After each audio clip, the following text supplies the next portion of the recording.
your God. The white man is the devil. You see, I've been in here for a little minute. You know what I'm saying? And I see niggas, they like to talk a lot. They like to claim leadership. They like to claim this and that. You know what I'm saying? They like to be above what they really is and have authority. But they don't really need that authority. They don't really know what to do with that leadership. You understand? You hold hands with this boy, your ass need to stop and ask you to give a damn what you talk about. Don't give a fuck what you believe, nigga. Gotta stand up to serve my God. We don't pray on our knees, nigga. Yeah. See, everybody ain't with all that peace talk. Everybody ain't with all that. Let bygone be. Boy, your ass need to stop and ask you to prop. It's about to get serious. When they hit us with dope and kill us with crack, where the fuck with your leaders? I'm curious.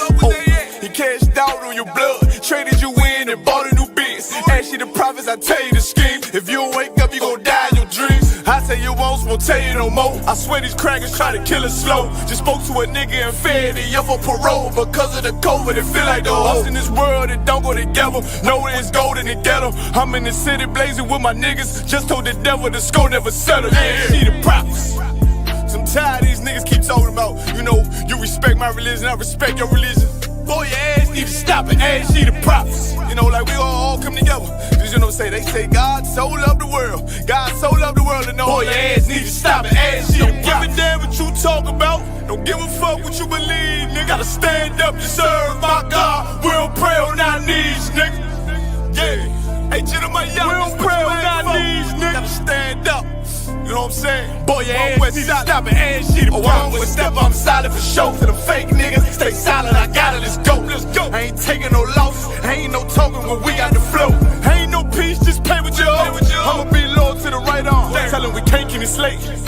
And I can never let bygone be bygone. Got your baby mother on high, got your baby pass through the fire. Ask you the prophets, that baby so belong to the Lord. How dare you abort it? Therefore will failure, bitch, I can afford it. I prepare slaughter, you bring me my water. Push your leaders weak, let them lies slip through their teeth. Their ass need to stop and ask you the prophets. That's just the reality, Christians. I'm sorry to hurt your feelings. I know your pastor lied to you every Sunday for 30 years, but that's what the church is for, lying. That's why they exist, to lie the money out of your pockets. Boy, your ass need to stop and ask you to give a damn what you talk about. Don't give a fuck what you believe, nigga. Gotta stand up to serve my God. We don't pray on our knees, nigga. We don't pray on our knees, nigga. Gotta stand up to serve my God. We don't pray on our knees, nigga.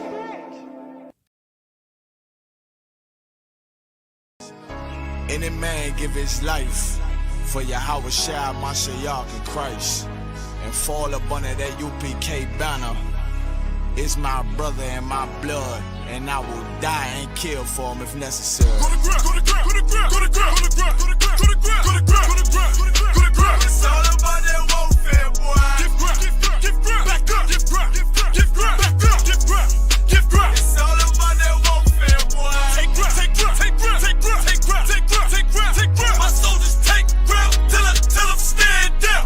Take ground, take ground, take ground, take ground, take ground, take ground, take ground. My soldiers take ground till I'm stand down. Take ground, take ground, take ground. Now this ain't no movement, this a takedown. We will not be moved or intimidated. We ain't the type. You got a problem, tell them cross the fucking line. My niggas ain't polite. Soldiers to the left and right. I die for every man body. Before I be a coward, I'd rather be a dead body. This will be my kingdom when the hour pass. You can either get with it or get flipped like an hourglass. We live by honor and no excuse. Just sit the prayer up to the Lord. I told him, then let all the terrorists loose. Hold your tongue or get rebuked, cause you made a truce. With a race that made merchandise out of my abuse. Scared of who? You got your gun, then pull it. Me and my niggas start to argue, it's about who gon' bite the bullet. It gon' take round, take round, take round. Opponents better move slow. Attack dog for this truth. Nigga, cool yo. Go to ground, go to ground, go to ground, go to ground, go to ground, go to ground, go to ground, go to ground, go to ground, go to ground. It's all about that warfare, boy. Give ground, give ground, give ground, back up, give ground, give ground, back up, give ground, give ground. It's all about that warfare, boy. Take ground, take ground, take ground, take ground, take ground, take ground, take ground, take ground. My soldiers take ground till I'm stand down. Take ground, take ground, take ground, take ground, take ground, take ground, take ground. My soldiers take ground till I'm stand down. Oh,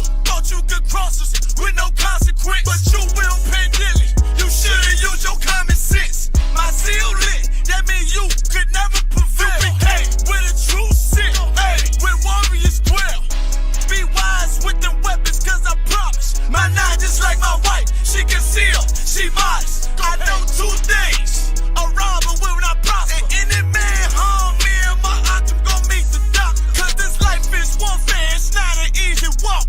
Been watching my people die so you can miss me with that love talk. My U.P.K soldiers, any man try to cross your path, make him regret it. What that means? Fall on his ass. Comparing me to you really ain't no contest. Long live one West. Say what? Long live one West. This for those who thinking we ain't ready for. Tell them back up. I'm about to drop something heavy for. Go to ground. Go to ground. Go to ground. Go to ground. Go to ground. Go to ground. Go to ground. Go to ground. Go to ground. Go to ground. It's all about that warfare, boy. Give ground. Give ground. Give ground. Back up. Give ground. Give ground. Give ground. Back up. Give ground.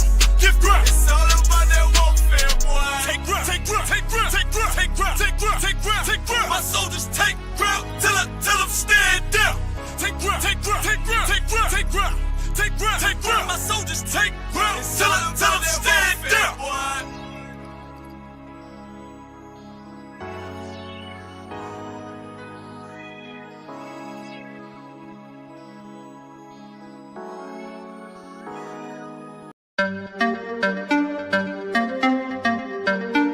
Yay-Z, you know the chop. I.S.U.P.K. Badness no sad. Let me tell you how the badness steer. Dopey bad fly when the Glock display. Tell a boy say no try box this face. Back switch face. You know how your blood clot casket steer, boy. You must see one back this prayer. When the map stick raise that big straight. Shot misplaced, the key them in your head stop misbehaved. Crack his face, the key never tell us we lock this place. Which locksmith, anyway watch this space. War with them bunny like plastic plate, hey. We don't play around, when you see the U.P.K around. We bring the fucking AK around, AR-15s and AR rounds. We don't play around, when you see the U.P.K around. We bring the fucking AK around, AR-15s and AR rounds. We no take drape up, we no take beat up, we no stay up. And when the next day come, we no change up. Man, I act them bad as them wake up. AK boss boy head top shake up. So tell a pussy hold down violate us. No care where you status, where you take up. Every man a killer till miss a dead face you straight up. Great stuff, one West link bigger than NATO. Man we boss it to NATO. Only man we afraid that are the creator, the maker. Hey, we don't play around. When you see the U.P.K around, we bring the fucking AK around, AR-15s and AR rounds. We don't play around. When you see the U.P.K around, we bring the fucking AK around, AR-15 and AR rounds. AR-15s and AR rounds.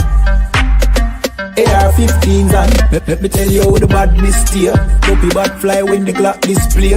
Tell a boy say no try box this face. Back switch face. You know how your blood clot gasket stay, boy. You must see one Baptist prayer. When the map stick raise that lick straight. Shot misplaced, the teeth them in your head stop misbehaved.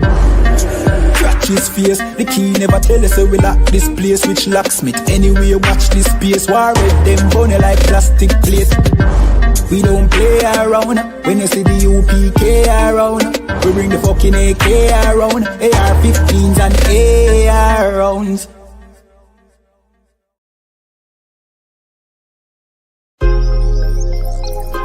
Yo,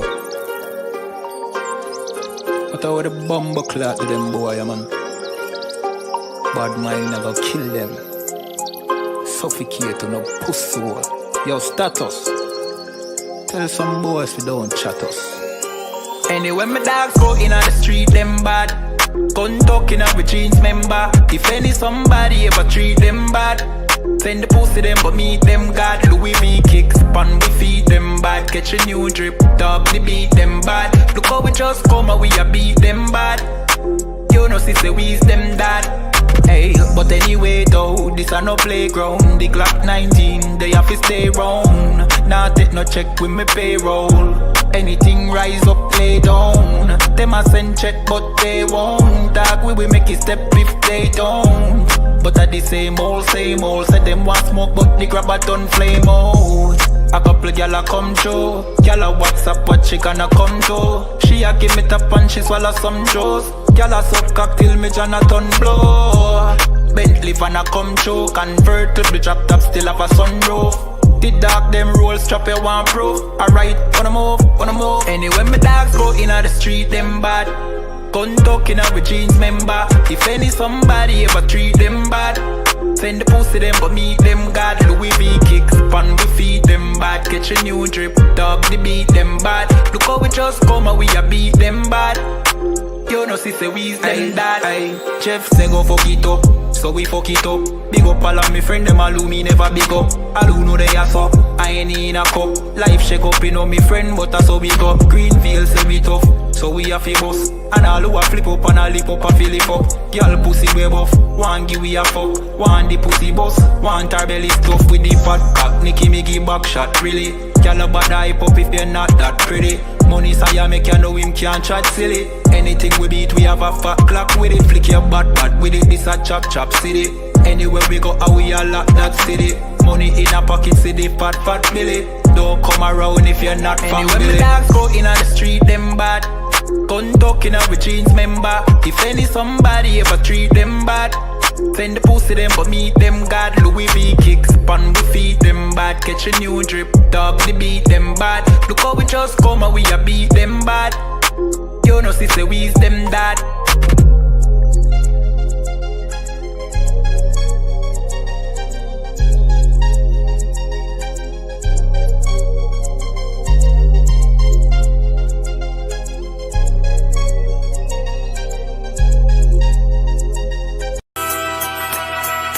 Okay.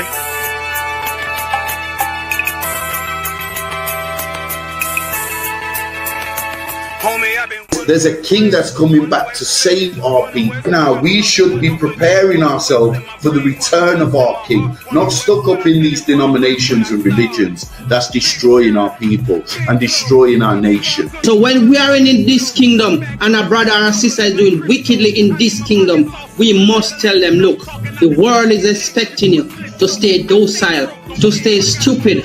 That's what Christianity teaches our people. Teaches our people to hate one another and love the oppressor. Like, we'll never forgive one another for anything that another brother or sister do to us, but we'll forgive the oppressor in a heartbeat. There's something wrong with that, man. Imagine living your life as a whole Christian your whole life, and life's good because you're a Christian and Jesus is white and everything's going great, and there's a landslide and the earth opens up and you go downstairs and you walk through this place and you see a black Jesus, man. Why is Jesus Christ black with an afro in the catacombs, man? This predates the Renaissance period. So when you read the book of Genesis, the trees in the garden with other nations, a leaf, what does a leaf do to a tree? Cover the tree. So Adam took the covering of another nation. What's the covering of another nation? Their culture. So when the Most High saw him and said, yo, Adam, where are you, man? Why are you? Don't mean I can't find you. He means like, who is this nigga, man? Like, where are you, man? I don't know you. Okay. So the Ba al Banya Yasha'ala wa Amarath al Hamma wa Aidya Yahweh. The Ba means speak. Al, when it's joined with something, so al Banya means what? Unto, right? Excellent. So al when it's joined with something means unto. Banya means children. Yasha'ala is Israel. So unto the children of Israel. Like if it's one thing a hoe gonna do, a hoe gonna hold. But you ain't, she can't hold if there's nobody to hold with. And the thing she said at the end, where she said, I went back and I lied to him and he still wouldn't do it. And then she threw up her hands and she said, well, he'll just be a brother. That's what he need. That's brothers. Right. If we have more brothers, hoes like her wouldn't have no outlet. There was a man in the land of Oz, his name was Job, and that man was perfect and upright. There you go, the man called Job. I think Job is what, that afflicted. And that man was perfect and upright, meaning what? You can be perfect, man. Job was a man like everybody else, man. Job wasn't no angel, he didn't come from the heavens, and that man was perfect, meaning what? You can be perfect in the Bible. Being perfect is in the Bible. With me, had fringes on my coattail way before Jimmy. Funny how the general ain't even see a penny. Better show respect, get smoked like. Welcome to Atlanta.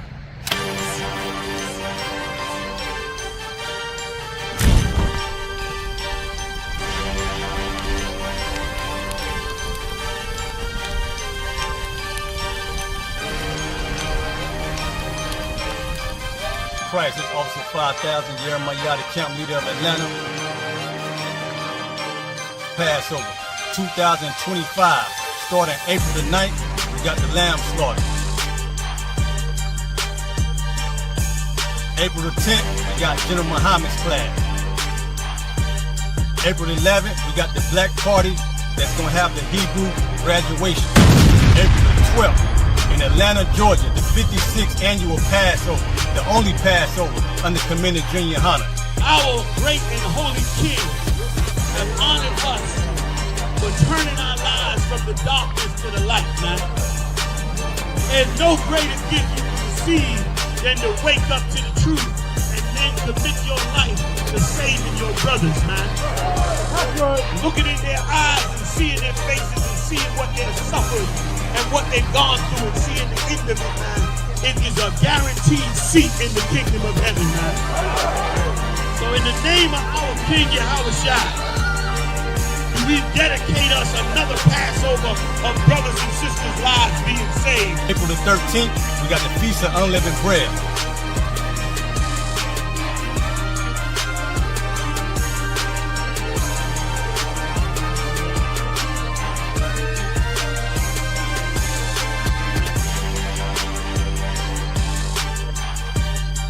SHALAM.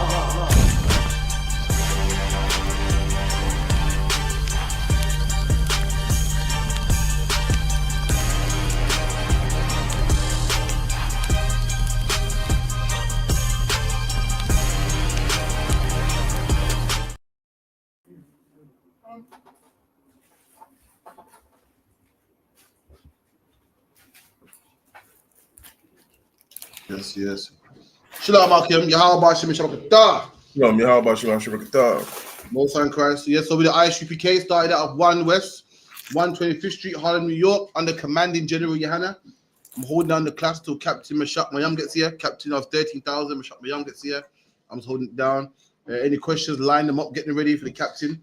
In the meantime, we'll go over a few things. Any brother got any light questions want to go over, let me know. So with the I.S.U.P.K. in the UK, we're located at 394 Lodge Road, B18 5PW. We're going to have class this Saturday in Leicester, Maidstone Road, Caribbean Centre. It's going to be, what's it, 5-7? 5 till 7. What room again? What's the room called? Not the dance room, is it? In the meeting room. We couldn't get the dance room booked this time, so it's the meeting room. So we'll be in the meeting room Friday, 5 till 7. In Leicester, Saturday, yeah. Let's say Friday. Yeah. It's like a Saturday. And also Friday, we're gonna be I.S.U.P.K. is gonna be, having an interview with the BBC, man. You know what I mean? Give that a hand, so like, yeah, you know what I mean? Yeah. You know what I mean? Lord allow, we can go live for the Akim, you know what I mean? So everyone can see, you know what I mean? So log into that as well. We've got classes at 394 Large Road, B18 5PW, Monday to Friday, 7 to 9. We also got a class called Real Time Revelation, Monday and Thursday, 6 o'clock p.m. Officer at Alban, laying it down, laying it strong, giving you the information. So like Alban, what was it about this week? Was it Grenfell? God, sir, yeah, they trying to sweep that whole thing under the rug, man. They're just trying to break that thing down. And just, give me a laptop to the volume. 1 second, Alban. My laptop is low. Not on the laptop. Yeah, hit this.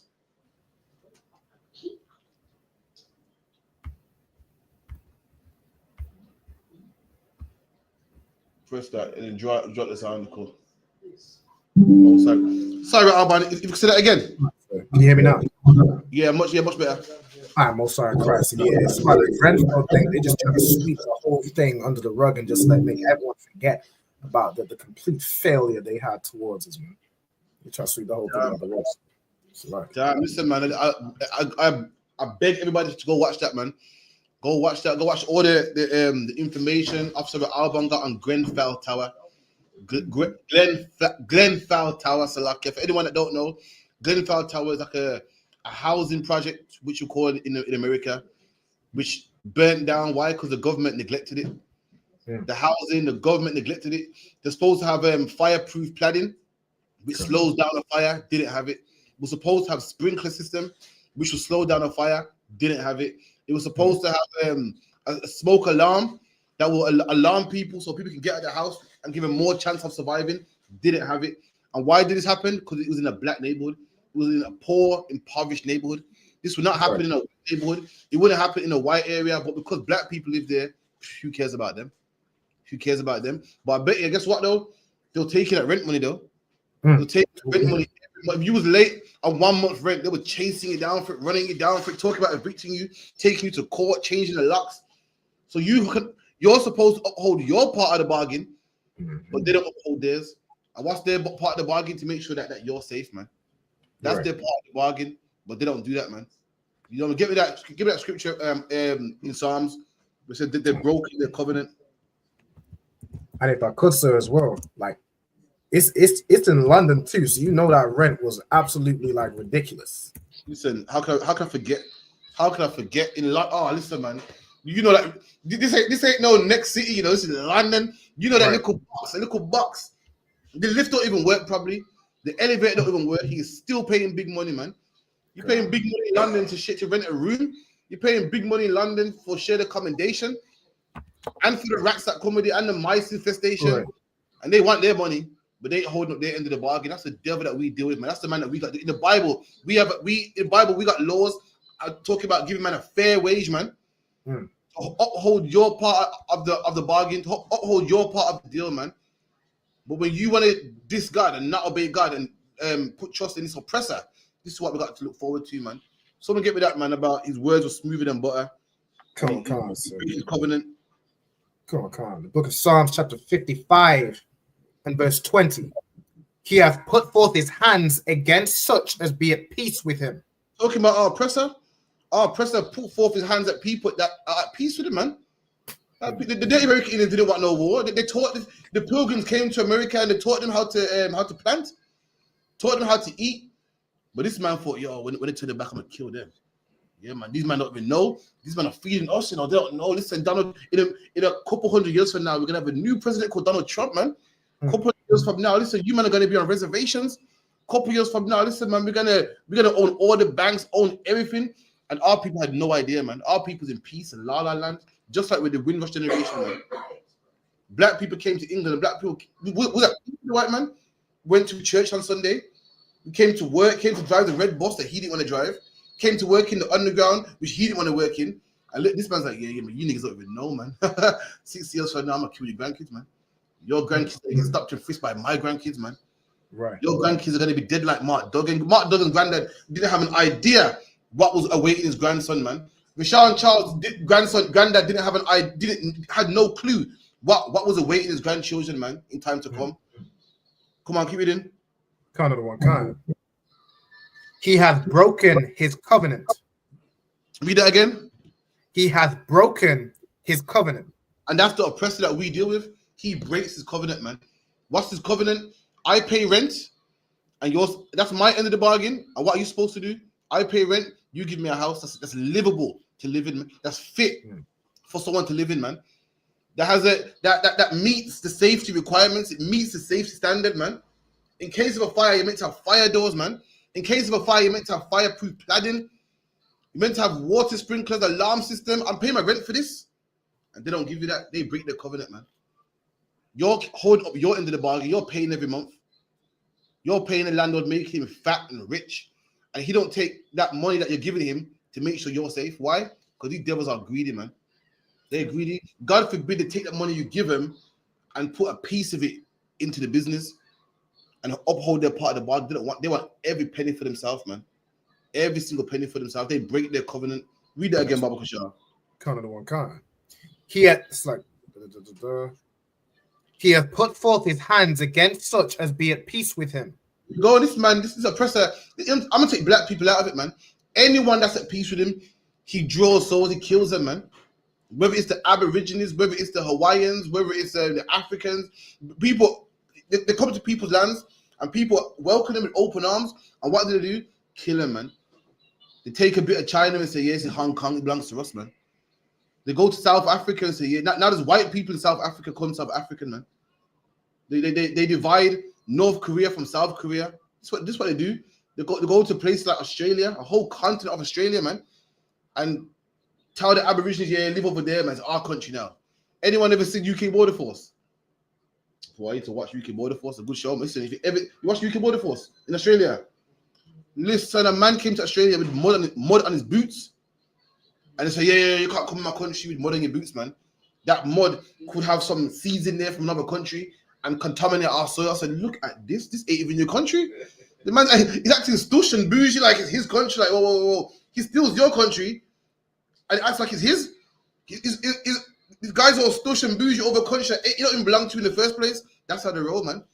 That's like a man coming to your house over there and taking over your house and putting you in the basement and telling people, whoa, this is my nice house. Do you mind taking your shoes off? I'm a rug, please.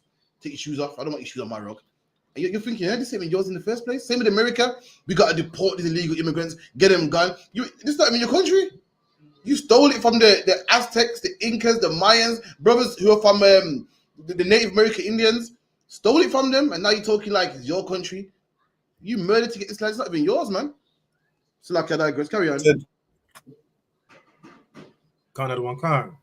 He had broken his covenant. And that's what he does. He breaks his covenant, man. Black man, don't put your trust in this oppressor, man. You live in England, you live in America, you live in Canada, you live in Australia, you pay your rent, man. You work, get a fair wage, but don't you ever put your heart in their countries, man. Don't you ever fight for their country. Don't you ever fight in their military, man. Why? Because this man breaks covenants, man. My granddad did not fight for his country if he knew that in the future they'll be stopping and frisking his grandson, man. In the future, they'll be locking up his grandchildren, man. In the future, they'll be shooting down my granddad's grandchildren, man. He had no idea, man. They break their covenant. We think that we come to England and make it a better place so that, we can be one and be one with this place. So that we fought in their wars, we worked so hard. Now they'll accept us. They will never accept us, man. Why? Because they break covenants. Imagine that, man. Poor black people living in Grenfell Tower, man. Paying their hard-earned money, man, to be safe. And was it even safe, man? Paying their hard money to be safe. And it's just, it's a man's right to live. And you couldn't even give them that, man. That's how disgusting this oppressor is, man. So, like, I can, with that, I hand the class over to Captain of 13,000, Captain Shot My Young. Clap it up. What we getting into? Talk about Grenfell Tower, how the place burned down and they didn't keep the brothers. I remember Grenfell Tower. Yeah, they had a reunion today. Was it? Is this an anniversary for it or something? Come on. People paying their hard-earned money, paying their rent money. And how much years ago this was? Oh man, it's like 5 years. It's like about. Can't say. If I could, Grenfell is coming up on 8 years now. So what they saying now is they want to tear the thing down, but they made a promise that they're not gonna touch it for 8 years, which 8 years will be July this year. But they saying now they're gonna tear the thing down. I think they wanted to tear it down in the first place. That's why they took it down, right? If I'm not mistaken. Right or wrong? God, I'm pretty sure they just want the thing taken down because that building is a stain on the government, on just how they failed us, sir. Who was housed in that building? Wasn't was a mixture usually, but it was a poor neighborhood, West London, I believe. But the building itself, who was housed in it? People like on welfare and stuff. Yeah, they wanted that building gone out. They wanted the building gone. I remember when it happened. It was like 17 or something. 2017, so yeah, I definitely remember when it happened. What? Oh shit, sir. Yeah, they wanted that building gone. What is I think the sprinklers didn't work or some shit didn't work. Smoke alarm didn't work. None of them things worked. The cladding wasn't fireproof like it's supposed to be. Yeah, that thing there was, arson for insurance and for property. You know what I mean? And that's usually how that thing works, where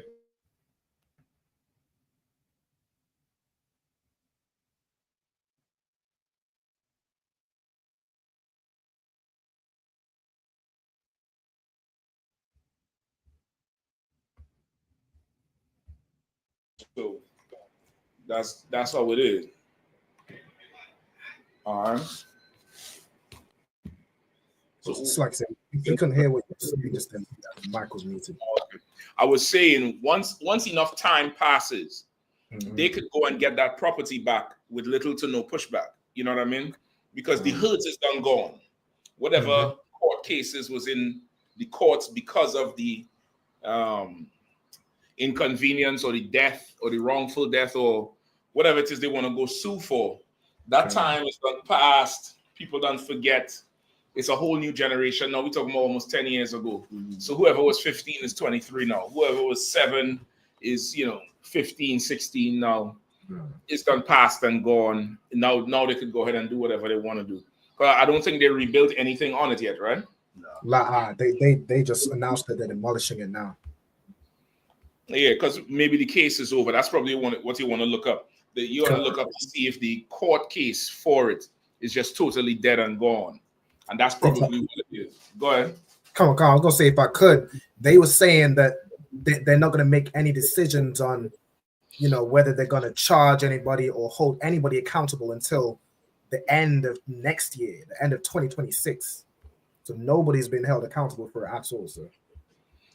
Yeah, well, listen, it's rough. All I can tell you is it's rough. There's more things to worry about than the other. You was in that towers, you ain't going back in there. Let's put it like that. That towers is gone. If you think you're going back into that spot, you're not. You know what I mean?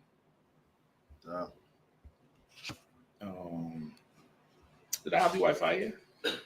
I think I did, right? Last time, right? Yeah. I just want to make sure. Okay. Yeah, I'm on. So what? I'm gonna come off though, just so I'm coming off. Not slowing off here, not to slow down the damn thing. Okay, so what was your question on Grenfell? No, Alban did a TikTok on it, so I was asking him what we're into. Okay. I brought a scripture about the oppressor breaks his covenant. So you got a covenant with him, you pay your rent on time. You're supposed to make sure you're safe. The planning wasn't fireproof. Right. No sprinkler system, no fire alarms, and this is the life we live under these oppressors. You're gonna die. You're gonna die if it's up to them. If it's up to them, you just burn alive in your house, and nobody will ever go to jail. The white man who's in charge of them doesn't care, and most like 9 out of 10 times your landlord is what, Pakistani? In Birmingham, yeah. Yeah, in this area. How is it up north, Raban? Yeah, it's the same. It's either white or East Indian. Right, either white or East Indian. I don't think I know anybody who has a Caucasian or white man landlord. Nah. Most everybody in our circle would have an East Indian or Pakistani. Shit, you might have an African landlord before you have a white man landlord, right? The white man is overseeing them. He doesn't care if you die under their watch. You get the point? He don't give a damn if you die under their watch. That's neither here nor there. So this is just the price of living as a slave. You get the point? You have your questions? Go ahead. If we become landlords, is there any scriptures that we have to abide by? Like how we can't work on a certain day. Would we not charge for the Sabbath? Like what sort of things would we have to do to make sure it's fair? To if we were to be like a landlord? First off, don't make sure it's fair. That's the first thing. Fairness has nothing to do with anything. You don't have to make sure anything is fair. They had to obey the laws just like they force us to obey laws. They don't make sure anything is fair, right? They go according to the law and what they whatever they want at the time. You're holding something? You're getting we got health and safety rules in the Bible, but the battlement on the roof, like the gate. But that's more for us. Yeah, I would say that's more our standard. There's other things. You asked about the Sabbath day. What he was asking about the Sabbath day, like if they would have to obey the Sabbath day. So you know how, as business owners, we need to make sure that the workers have the day off. How would that work if you're a landlord? Like, would you not charge for the Sabbath, or does that not make? That ain't got nothing to do with it. That ain't got nothing to do with it. If that's the case, they can't eat on the Sabbath. You know what I mean? No, that ain't got nothing to do with it. The Sabbath day is for rest. Meaning you can't force somebody to do work. Just get the scripture from me. Servile work. All right. All right. If there's any other questions, Raban, let me know. All right. Raban, you there? Come on, sir. If there's any other questions, just let me know. Come on, sir. Let me know where any other line. Just line them up. Just get them ready if there is. All right. You found it yet, Cap? Come on. Leviticus 23 and 25. Go ahead. Ye shall do no servile work therein, But ye shall offer. No, you probably That's should. the feast day, I think. No, see, I'll take Leviticus 23 and 1. Let's start. We can start there. Come on, God. Give me Leviticus 23 and 1. Whoever have it. I got it here, sir. Leviticus 23 and verse 1. And the Lord spake unto Moses, saying, Speak unto the children of Israel, and say unto them, concerning the feast of the Lord, which ye shall proclaim to be holy convocations, even these are my feasts. Right, this is the list of the feast of all the feasts of the Lord, right? All the feasts of the Lord that you would have to run. All right, go ahead. Come on. 6 days shall work be done. But the seventh day is the Sabbath of rest. Right, 6 days shall work be done, but the seventh is the Sabbath of rest. Like people think work, okay, define work. Sis, give me what does work mean? Like a job, sir, like a slave. That's exactly what it would mean. All right. The fool who doesn't understand this precept or this scripture would tell you work is anything physical. Any physical thing like doing this, opening this, flicking a light switch, cooking. That's not work. Get the point? Go ahead. No, what you're saying is correct because work is subjective if you put it like that. What one man might find work, another man won't find work. You feel like one man might think making's better to work, another man might be like it ain't work for me. So the Lord makes sure that it's talking about server work so we know what work is, because if you play that game of picking up a bottle, one man might find it as work, another man won't. There's no standard on it. Exactly. It has to have a standard on it. And what, Rob, you there? Come on. Give me work in the Hebrew and see if we could pull it up on the screen so everybody would see it. Come I'll probably need another. Let me finish this water and grab some. Right? Come on, to water. Go ahead, Rob. Come on. All right. Read the scripture one more time for me, huh? Okay. Psalms. No, Rob, you pull the scripture. Haban, you go ahead and grab that scripture, brother. Read it nice and loud. Or whichever one of you all got. Who else is on there? Hakayan? Come on. Hakayan, I need you to sit up a little bit, brother, so I could see you, all right? Leaning back too much. Scoot all the way up to that camera. I appreciate that, brother. One of you all grab this and continue for me, all right? Quickly. Leviticus chapter 23, verse 1. And the Lord spake unto Moses, saying, Speak unto the children of Israel, and say unto them, concerning the feast of the Lord, which ye shall proclaim to be holy convocations, even these are my feasts. Go ahead. 6 days shall work be done, but the seventh day is the Sabbath of rest. And holy convocations ye shall do no work therein. It is the Sabbath of the Lord in all your dwellings. Right, in all your dwellings. So now, of course, in the kingdom, that would be a dwelling. That would be where we are.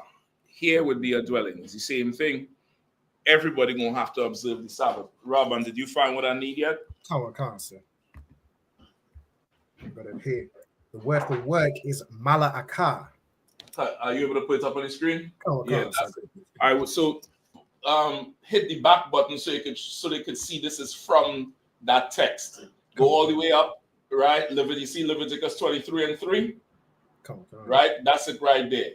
Just highlight the word malakah. It's like what that's it right there. That's the word. So we go in the Hebrew and see what the word is. All right, go down, pull it up in the thing for me, all right? Come on, sir. Work. Malakah. All right. Malakah outlines of biblical usage, occupation, work, business. No, hold on. Say it again. It's like occupation. What is it? What's the first meaning? Occupation. It means occupation. It doesn't mean this. It doesn't mean sweeping your yard. The Bible translates it as occupation. Go ahead. Come on. Occupation, work, business. I have to go to work. I have to wake up to go to work. Business. work, slavery related. Go ahead. Come on. Second definitions: occupation of business, property. Property. This would mean it's something that you're working. That if you don't open that day, no money comes in. You get the point? That's how it would be a rest day, not property like where they live. I want my rent. Figure that shit out. Right, go ahead. It says work, something done or made. Mm-hmm. Then workmanship. Go ahead. Service. Mm-hmm. Public business. Mm-hmm. And then on the public business, it says political and religious. Right, political and religious. It's the same thing. Now, this is where you'll get the confusion with the priests. Remember, they were saying Christ couldn't work on the Sabbath, and he had to cut them and let them know the priests are allowed to work, or else there's no Sabbath service. You get the point? This year, that's not talking about this part, right? That's talking about some other type of service that would become under religious service, not the priests going in the Sabbath service. Something else that might be going on where you can't do that on the Sabbath. You get the point?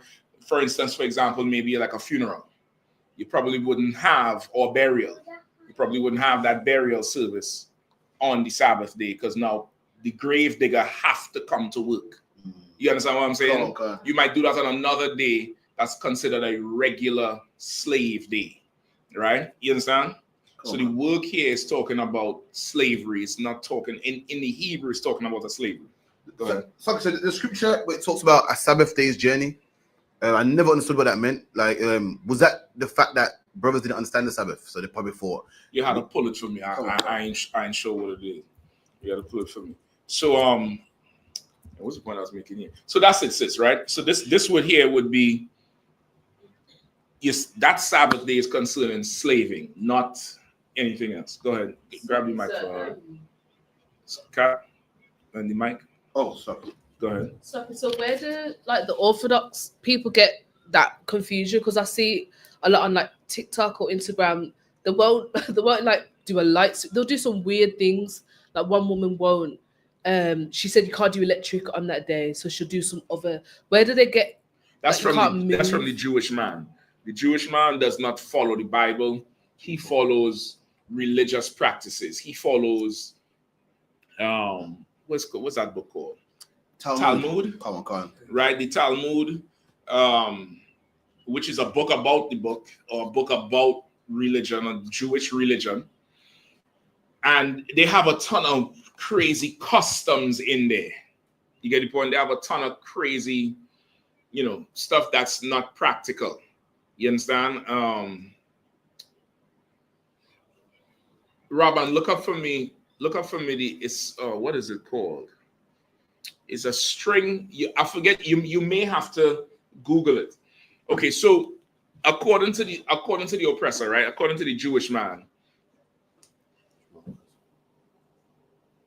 his Sabbath service, he thinks, not Sabbath service, but him to obey the Sabbath, he says that's in the confines of your house. All right. And once you come outside your house or outside your dwelling, because it says dwelling here. Right. So in his mind, dwelling means that literal building where you are. We understand dwelling means wherever you live, which means in the area you live at. Right. So he says, Robin, let me know when you find the video. You can just pull it up too. All right. He says that since it says the dwelling, he runs a line, like a clothesline down there, from one house to the next house. And it forms like a little network, like a web, like a spider web over the area that they're in. And that allows him to come out his house and walk in the street, because in essence, he's making the whole neighborhood his dwelling or his house. And that way he could come outside and walk around and do things, because otherwise he wouldn't be able to open the door to come outside, because that's his body doing work. That's how they think. So when you look at them videos, you would see them doing all kind of weird stuff to turn on a light or whatever. It comes from that practice, which is just non-practical. That's why this school is universal practical knowledge, not, you know, customs. All right, you found it, Robin? Scroll it up and read the outline of it, brother. I think you're muted. I'm not sure. Are you? So like I said, come on. If you have no background noise, if you have zero background noise, just leave your mic unmuted. All right, it just helps. Come on, sir. All right, go ahead. Come on. So the string is called an eruv or an eruv. An eruv or eruv, right? Go ahead. This image here is an eruv pole and wire outside the Tower of David, Jerusalem. Mm-hmm. It says right here, an eruv is also transliterated as eruv or erub, is a ritual enclosure made for the purpose of allowing activity. What kind of enclosure? Is a ritual. Oh, it's like halakhic. A ritual, like it's a ritual. It's not. This is not a, you know, a lawful enclosure. This is rituals. God. This is man-made. This is man-made ideas and man-made everything. Right? Go ahead. Khan is a ritual halakhic enclosure made for the purpose of allowing activities which are normally prohibited on Shabbat. Right? So whatever is normally prohibited on the Sabbath day, Shalom says, right? Whatever is normally prohibited on the Sabbath day, they can't come outside. So they need this thing, and it's down there like an extension of their house. Go ahead. Come on. Due to the prohibition of Hotza Merishut, specifically carrying objects from a private domain to a semi-public domain, and transporting objects 4 cubits or more within a semi-public domain, the enclosure is found within some Jewish communities, especially Orthodox ones. And Eruv accomplishes this by symbolically integrating a number of private properties and spaces, such as streets and sidewalks, into one larger private domain. Right? So normally that's what they do. So in other words, if they didn't have this there, they couldn't come outside. And if you think this is just in Jerusalem, because they say this is outside the city of David. Come on. Right? There's videos of this in New York, in the Hasidic community in New York. You could find a video of it, Robin, if you find it. Or find one in Birmingham somewhere. I'm sure they have it somewhere in Birmingham or Manchester somewhere, where the Jewish neighborhood is, and they would have this wire running over the top of them, and they say, well, that's an extension from the house, so all outside here is still my house, so I'm in my house on the Sabbath, not doing no work anyway, which is just all stupid nonsense. They're full of demons, and tricking themselves. You get the point? The work it's talking about here is servile work, meaning working for somebody else or being forced to work for somebody else, whether it's for a wage or not. You don't have the day to do whatever you want to do. Like, the day is for you. You have a day for yourself. That you could just do whatever the hell you want to do, and you can't force nobody else to do. All right? You was able to find a video? So I have one video of some guy trying to find a video of it being explained. I don't need it explained. I just need to see it. I don't need it explained. I just explained it. I just needed to show it. So to show that this is not just in the Middle East somewhere. This is very much their practice wherever they live. All right. So where is this now? This is in Altrincham. Make the video full screen now. This is in Altrincham. So this is in Manchester. Okay, this is somewhere neighborhood. It's like a Jewish neighborhood in Manchester. Okay, where's the wire? Are you able to see it? I'll find where it can be seen. Other street clutter, I am told it's going to be imminently submitted to Trafford Council. See all these videos. Also told that the Erev walls, we should not be about building them. Street clutter. I am told it's going to be imminently submitted to Trafford Council. Also told that the Erev should be barely noticeable. So I took a visit to Manchester, traveled to the Manchester Erev.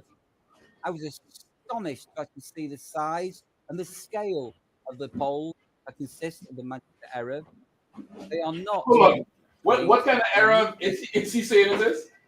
He said the Manchester Arab. Okay, you sure it's Manchester and not magical Arab? It's Manchester. There's no string there. I think it's just the pole and some Can't. line. Go ahead. I think they have restrictions so that they have to make it so that it's barely noticeable. So it's probably a very, very thin string. Yeah, whatever. There's no string there. Very, very noticeable. Let me tell you what very, very noticeable is. Very, very unnoticeable. According to the Jewish man, tuna is lawful. Because tuna has very, very, very, very small microscopic scales. According to the Jewish man, tuna is lawful. How in the F Moses saw them scales? That's right. How did Moses see the scales on the tuna? Tuna is unlawful because there's no scales. If you look at anything on a microscopic level, you'll see scales. Your skin has scales. If that's the case, meaning your skin itself, it has little compartments that's raised the same way on a microscopic level. Looking at your skin normally, is it scaly? Hell no. It might be dry, it might be ashy, but it ain't scaly. But according to him, he'll make this thing up, and that's just how he is. He'll make some shit up that's not even there. All right. I found another video where it's slightly more visible. Come on. Come on. One of the posts is behind us. The other side of the post is ahead of us. And there's a long wire which stretches ahead across between the two posts. And that's actually one of the challenges of the Eruv, to have long expanses and to be able to keep the wire taut without making it that taut that it's likely to tear. While there's considerable support for the Eruv, it's not popular with everyone. There are members of the Haredi community who maintain that they wish to lead their lives according to those views, who state that you cannot construct an Eruv in a major city. This is a controversial issue in Jewish law. That's obviously not necessarily the opinion of all views within Jewish law, and those for whom the Eruv has been constructed and the Beth Din which has constructed this Eruv have constructed it according to the majority of opinions that say that the size of Manchester doesn't present a problem. For people like Jules Green, Let play. Green, the new Eruv is an invaluable addition to his life. Aged 101, Jules now attends shul with his grandson Andrew, who pushes him in a wheelchair. I feel like alive again, like I can do things that I couldn't do before, and that's get sit in the chair. Someone pushes me to synagogue, and I'm back again. So I'm satisfied. I've had what I once. I sometimes went with the stick, but it was hopeless. I didn't feel comfortable. You see how much a hypocrite he is? He said, I could do things that I couldn't do before because now I could go synagogue. Somebody could push me to the synagogue. So he ain't want to do no work, but he's making somebody else do work, which is what the law is about. The law is about not forcing somebody else to do work. And he said he could go to the synagogue because now it's outside of his dwelling. That little thread, that little piece of thread is now supposed to make it okay for him to go outside of his dwelling because it's considered, anything under the thread is considered part of his dwelling still. It's a whole twisted nonsense. That's not law. You'll not find that anywhere in the Bible. You could, if somebody could Google it, you could look it up, ask one of the Jewish people if it is that Eruv is found anywhere in the Torah, and they will not be able to find it. They'll go into rambling and feed you some word salad, but they'll not be able to find it.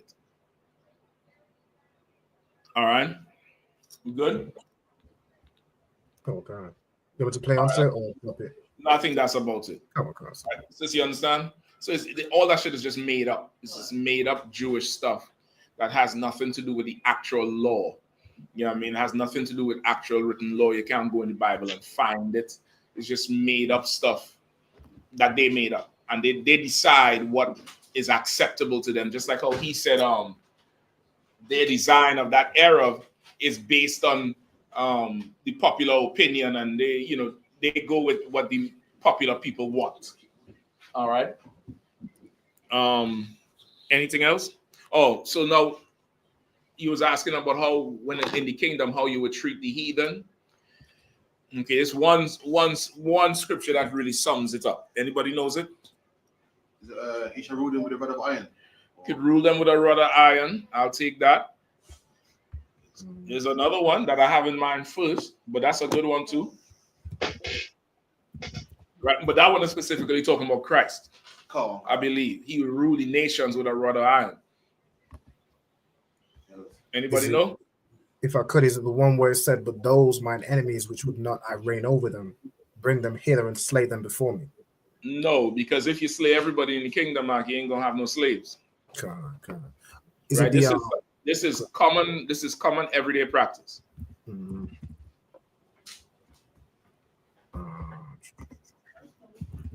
If I could say, is it the forces of the Gentiles? Nope. That's good too. That's good too. But something else.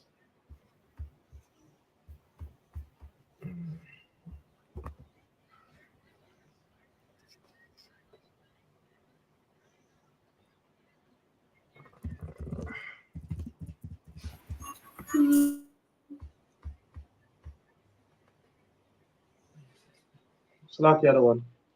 Yeah, come on. Is it Isaiah 14 and 1? Let me hear. It says where the Lord says he shall take them captives who's says Isaiah 44, the Lord will have mercy on Jacob and will set them in their own land. Start it over one more time. Just say it nice and loud and clear where you're at. Isaiah 14 and 1. For the Lord will have mercy on Jacob and will yet choose Israel and set them in their own land. And the strangers shall be joined with them, and they shall cleave unto the house of Jacob. And the people shall take them and bring them to their place. And the house of Israel shall possess them in the land of the Lord for servants and handmaids. And they shall take them captives, whose captives they were. I'll take that. I'll take that one. Go ahead. Is there more? Keep reading if there's more.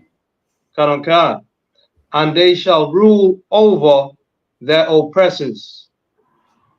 I'll take that one. That wasn't the one I was thinking about, but I think that's one is probably better than what I was going with. That one is inconcise, right? That's so concise and to the point. Like in the kingdom, we are going to have them as captives, and we'll take to them captives whose captives we will, and we'll rule over the oppressors. We'll rule over them. Rule over them how? Give me Revelation 18 and 6. Give me Revelation 18 and 6. Revelation chapter 18 and verse 6. Reward her even as she rewarded you, and double. And double unto her, double according to her works. You understand? That now this, of course, is specific talking about the destruction of America. Because above it is come out of her, my people, that you take not part in her plagues, all of that, all the way down. Reward her, even as she rewarded you, reward her double. But of course, it's the same, it would be in the same spirit of how it would be in the kingdom. You're going to rule over them like they ruled over you. That's right. Within the laws of the Bible, right? They did stuff to us that's unlawful. You can't do that to them. But you can sure oppress them. You get the point? Just like they have oppressed us. Give me also this.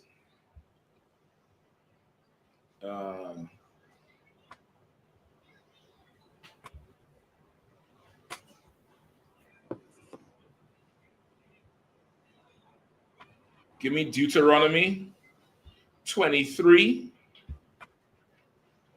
First, give me Exodus 22 and 25. Start there. Come on. The book of Exodus, chapter 22 and verse 25. If thou lend money to any of my people that is poor by thee, thou shalt not be to him as an usurer, neither shalt thou lay upon him usury. Right? You shall not be unto him as a usurer or usurer, and you shall not lay upon him usury. What is usury? If I could, sir.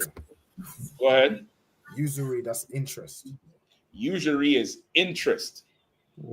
It's interest. What do they call usury in the it's a slang they use in the professional world or in the Jewish man world. Go ahead. Is it like loan sharks or?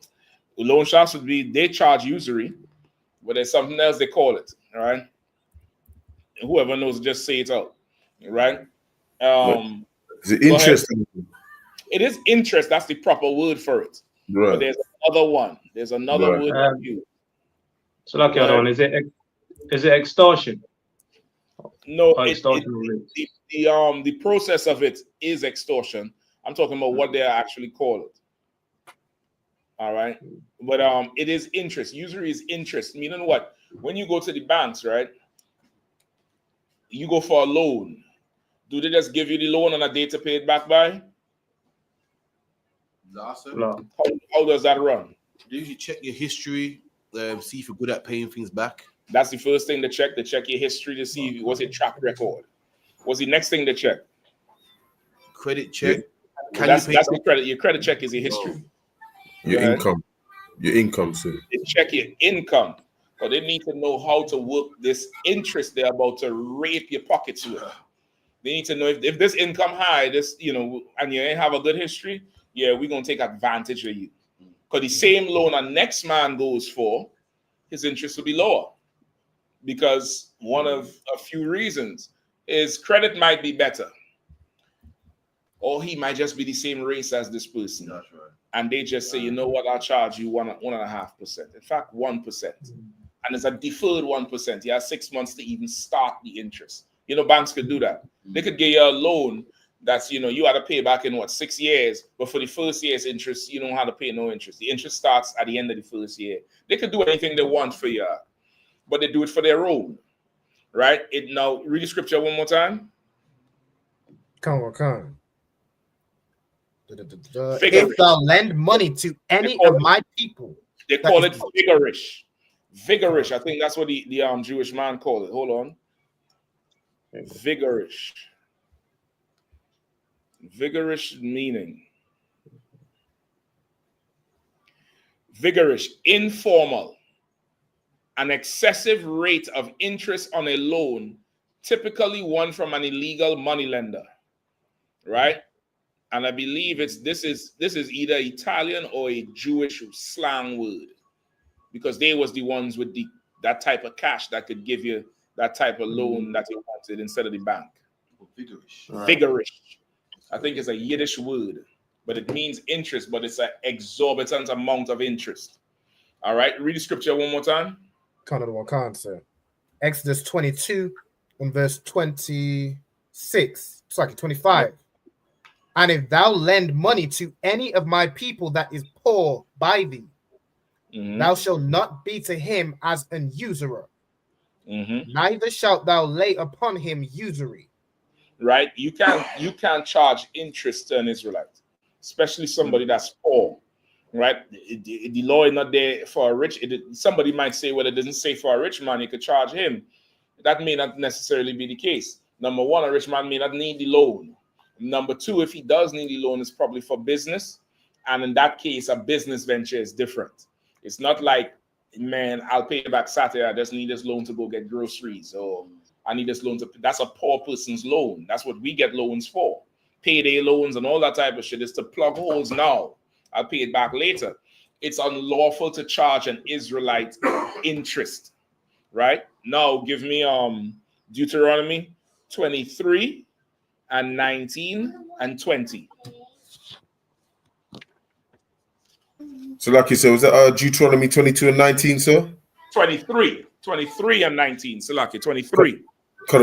Deuteronomy 23 verse 19. Thou shalt not lend money, Salakia, thou shalt not lend upon usury to thy brother. Usury of money, usury of victuals, usury of anything that is lent upon usury.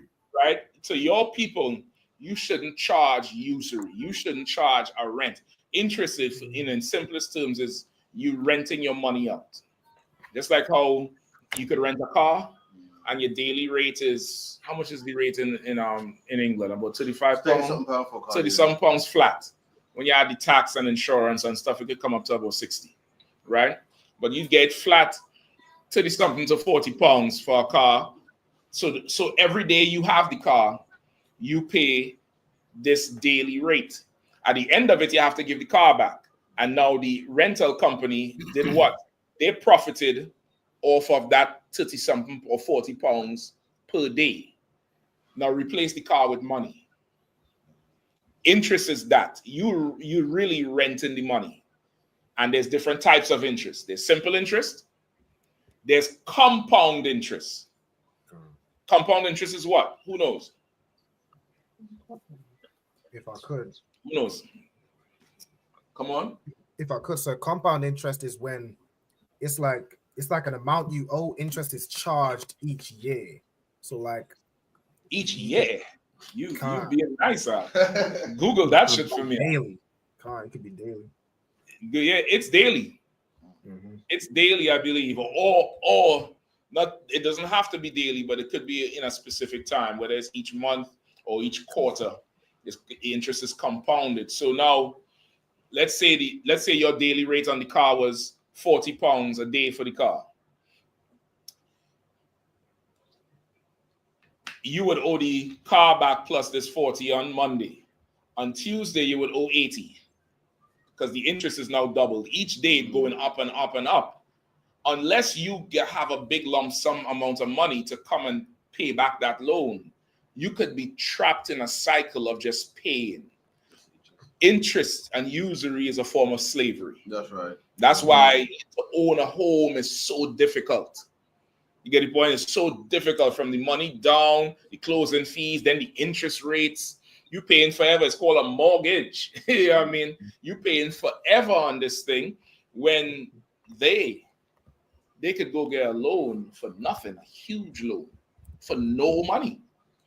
Come on. That's why mortgage comes from the word mortal, isn't it? And say mortal means death. I was about to say it, but I wasn't sure. I'm not sure, but you could Google it and see. I always wondered. Listen, I was about to say that, and I was like, you know what? I ain't hear nobody in here say that. Let me don't repeat that shit. No, that's correct, sir. Is it correct? Come on, use the side there.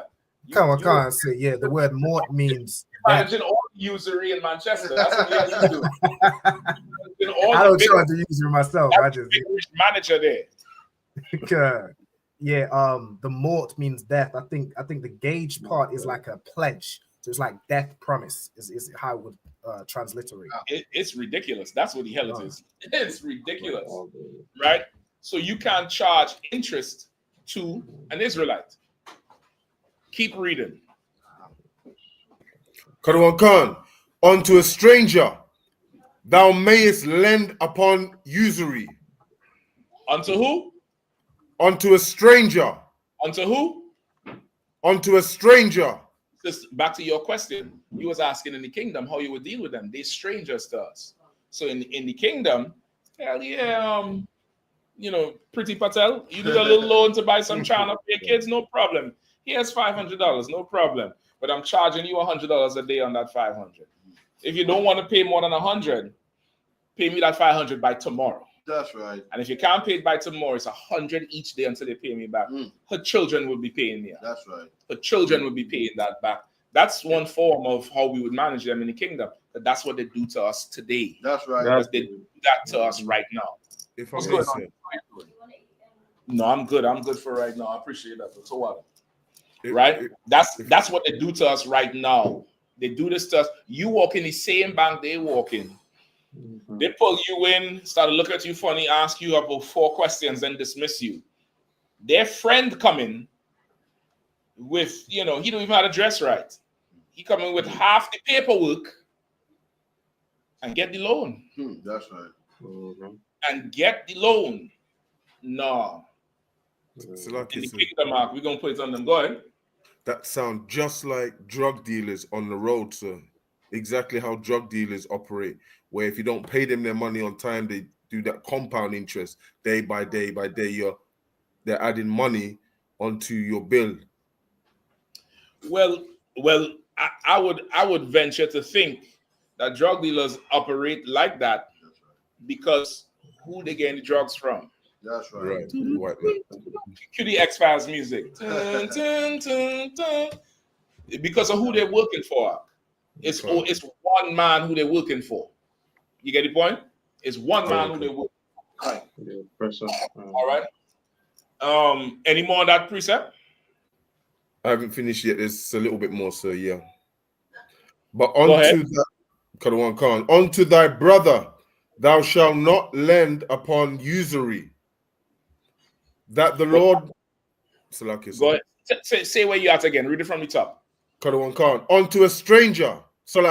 Deuteronomy 23, verse 20. Unto a stranger thou mayest lend upon usury. But unto thy brother thou shalt not lend upon usury, that the Lord thy God may bless thee in all that thou settest thine hand to in the land whether thou goest to possess it. Right? You could now lend usury unto a stranger, but unto an Israelite, you can't have usury. All right. Anybody knows any other law? There's a few of them in there. They're scattered on how you deal with them. All right. Come on. I think one with the roadkill or the meat, like the meat is another one. Go ahead, sis. You was gonna say that same thing on you? Yeah, that's what I was gonna say. Yeah, everybody know that part. You could sell them that dead stuff, but stuff that die of its own, you could get that to them if they want to buy it, of course, because they did it to us. Give me an example. Everybody went through it. Everybody went through it. Everybody here, I should say. I didn't go through it. No, you went through it. I know you went through it. Go ahead. Was it during COVID? After COVID. After COVID. Well, maybe during COVID for you all. But I know in the States it was a lot after COVID. They were selling everything that was remained in the fridge. They didn't throw away none of that meat in them. Remember, COVID shut down the country for what? 4 or 5 months easily? Where you all couldn't really go out. So you all was, you go and get stuff from the store, and you go home and cook. What about all the food that's in McDonald's? What about all that food that's in where's that place you all like to go? Nando's, and get that peri-peri chicken, right? What about all that food that's in there? You think they're throwing that away?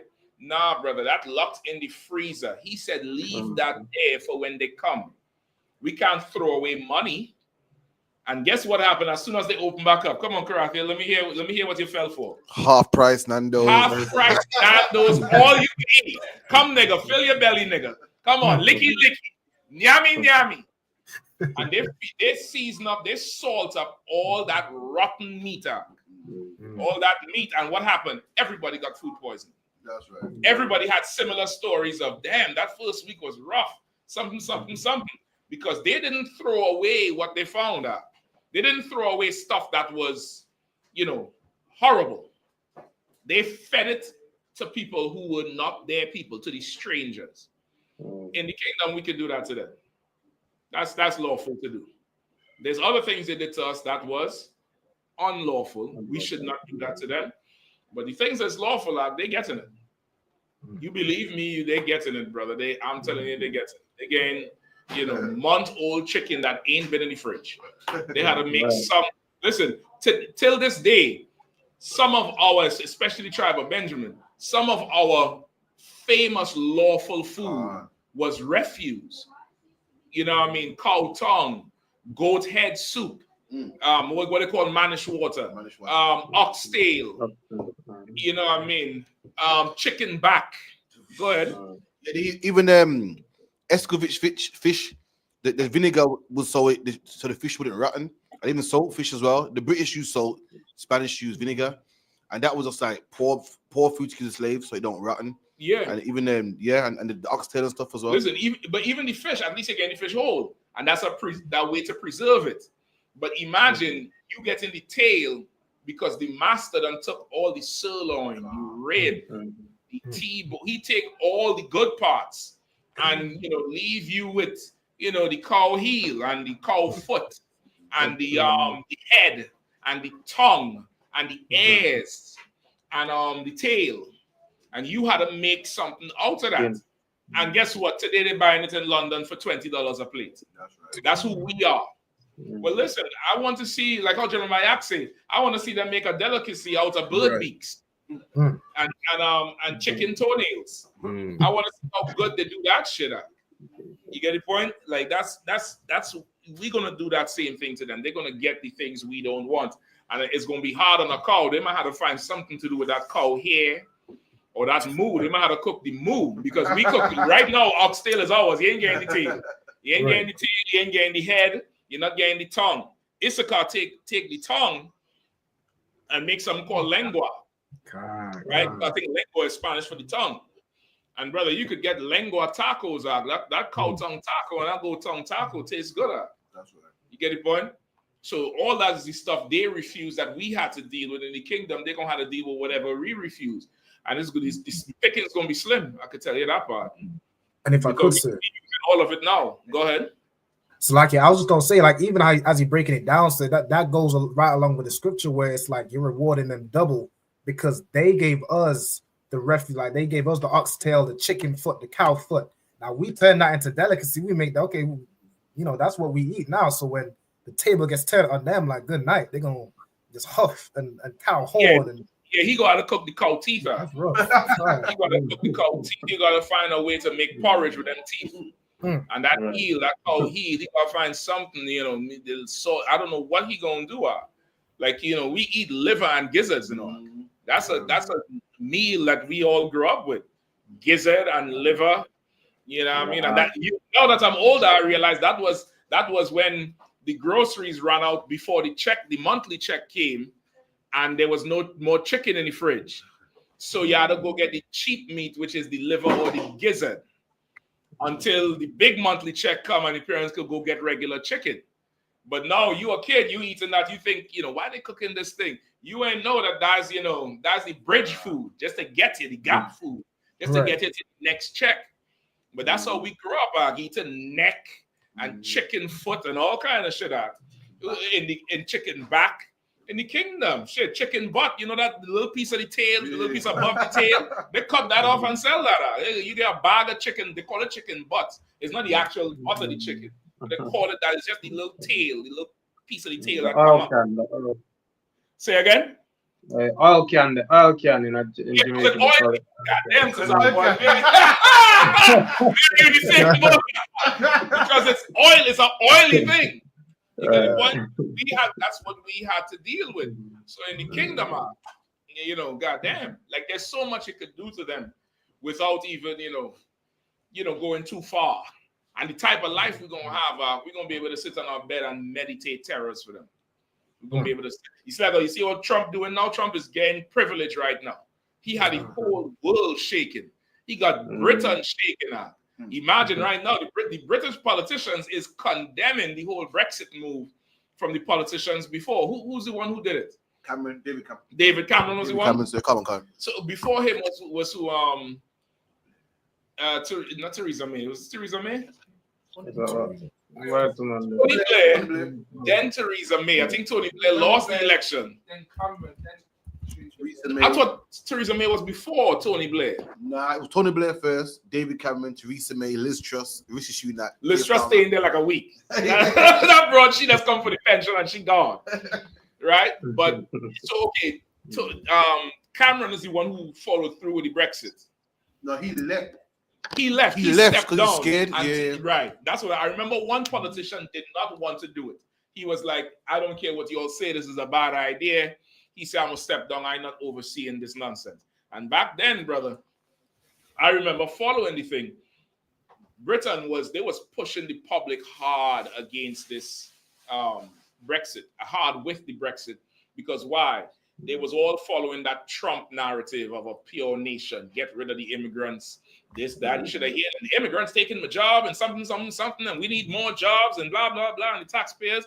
And they decide, no problem, we're going to leave Europe. And boys, sufferation. Sufferation now. Go ahead. So like I said, my whole life, we grew up watching American TV. I always wanted white eggs. I'm like, how did America get white eggs like that, man? Our eggs are brown. Now the country's so poor, yeah, we got white eggs now. we can't afford brown eggs now. They're importing white eggs now. Listen, now we finally got white eggs. They market the white eggs as if it's better. You get the point? But the white eggs, I believe, is more that's the more controlled. I don't want to say genetic design, but that's the more controlled, put together egg. That's the egg that's aesthetically pleasing to the public. Natural eggs is brown, right?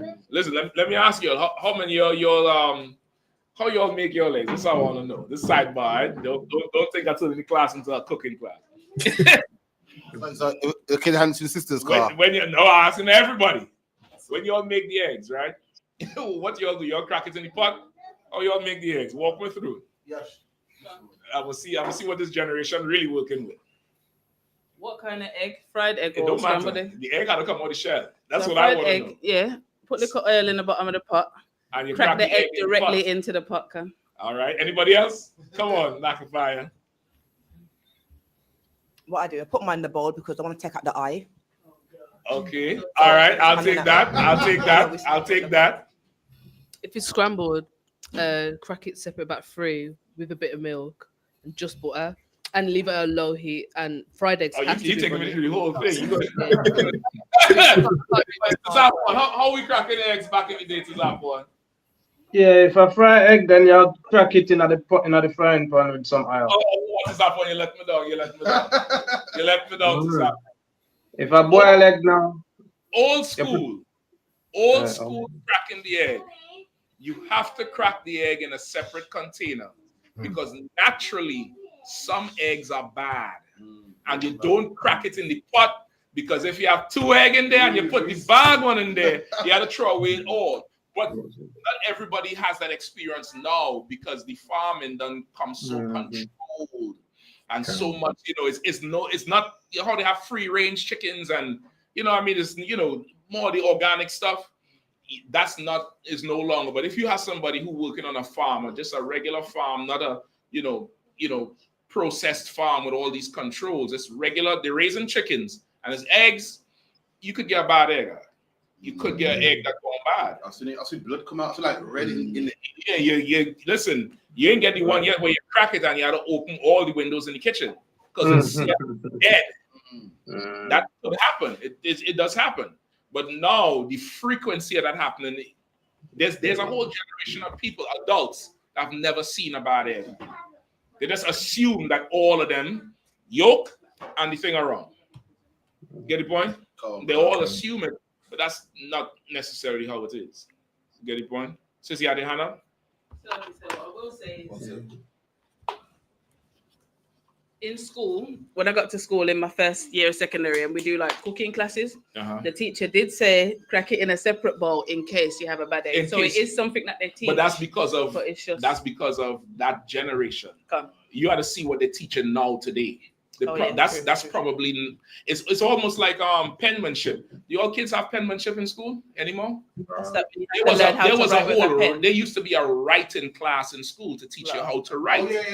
Cursive. Your kids are not going to learn penmanship. What's the use? Everything is on the computer, and now you can talk to the damn phone and make it write out your assignment. So there's no use in terms of making somebody learn something. You get what I'm saying? So there's certain things that because of the time and the technology just fades away from how life is. Just fades away, and that's just that how it is. So now, we have them delicacies like the oxtail and stuff like that. People will eat it, but they don't understand where it come from. They don't understand the whole, this used to be slave food. It took generations to get it up to where it is now. But goddamn, we're going back to that. They're gonna have to get whatever is left over. That's right. All right. Any other questions? So I had one question on I believe it was Acts. Come on. Rob, and let me know if there's questions in the chat, all right? Acts 1 and 12, sir. Okay. So grab that. Acts 1 and 12.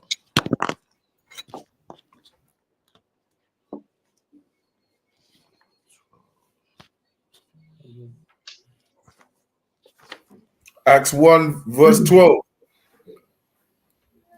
Then returned they unto Jerusalem from the mount called Olivet, which is from Jerusalem a Sabbath day's journey. Okay. So I was thinking, were this the brothers back in the day not understanding the Sabbath, having like some Sabbath day's journey, thinking that No, a Sabbath day's journey is more so like saying a fortnight. Okay. It's a measure of time. Like one Sabbath day is what? 24 hours? One Sabbath day is every 6 days. Okay. So when we say one Sabbath day journey, every week. 6 day journey, a week journey. Oh, they measure, just think about the relative to something. Don't think the Sabbath day, but a Sabbath day's journey. Meaning in one Sabbath we'll be there. In 1 month we'll be there. In one 1 moon, a full moon's journey. You know how a moon is? A new moon journey. You get the point? It's saying a Sabbath day journey, meaning like by the next Sabbath day we'll be there. So it's just about a week. About a week we traveling. I hear brothers say like I've been here about 3 Passovers, or been in the truth like 4 Passovers. That's what brothers say. That's it. Like okay, come That's on. it. It's like a measure of time based on that thing. Like how the generals will say he needs to see more winters. He hasn't seen many winters. You get the point? It's like that. General Q have a saying, like you might see something you ain't seen in a long time, or seen someone you ain't seen in a long time, and they'll say, "Man, I ain't seen you in a month of Sundays." So imagine each Sunday you counting it as a day in a month. A month is 30 days, so that's 30 Sundays. I ain't seen you in a long ass time. That's what he really trying to say. But this year it's a week journey, or just about a week. Round about a week, maybe a little more, a little less, but one Sabbath day journey. What the Jewish man says is that Sabbath days you couldn't walk a certain distance, so he had a Sabbath day's journey. A journey, how much you can walk on the before Sabbath it comes day. to work. Yeah, okay. He's an idiot. He's not smart at all. He's not. These nations are not well enough. I've seen some video. One of y'all shared a video this week where they got this Arab and he's smacking the broad on the head up in some marriage thing or some virgin test. One of y'all shared the video. Robin, was it you? It's some ceremony. I think they're checking the girl's virtue. He put his finger in the mouth. He put his hand on her head. He says something, and then he started to smack the broad on her head up. Oh my gosh, brother! And she just there taking this thing, and I'm like, I almost felt sorry for the heathen. God damn it, she going through something rough, brother. If you all find it on the internet, just let me know. All right. Anything else? Hold on, I might be able to find it. Go ahead, Nakapaya. I just wanted to ask, is it unlawful to like meditate or like relaxation, breathing, and things like that? Okay, it's not unlawful. Okay. With questions like that, you want to look at the motive. It's very similar to somebody saying, is it unlawful to drink marijuana tea? It's not unlawful to drink it, but your motive. If your motive for drinking it is so you can get high, you're a drug addict. That's right. If your motive is because the doctor says you need that for a certain ailment you may have, whether it's cancer to bring on your appetite or something to relax you, that's a different story. So now you want to look at the motive behind it.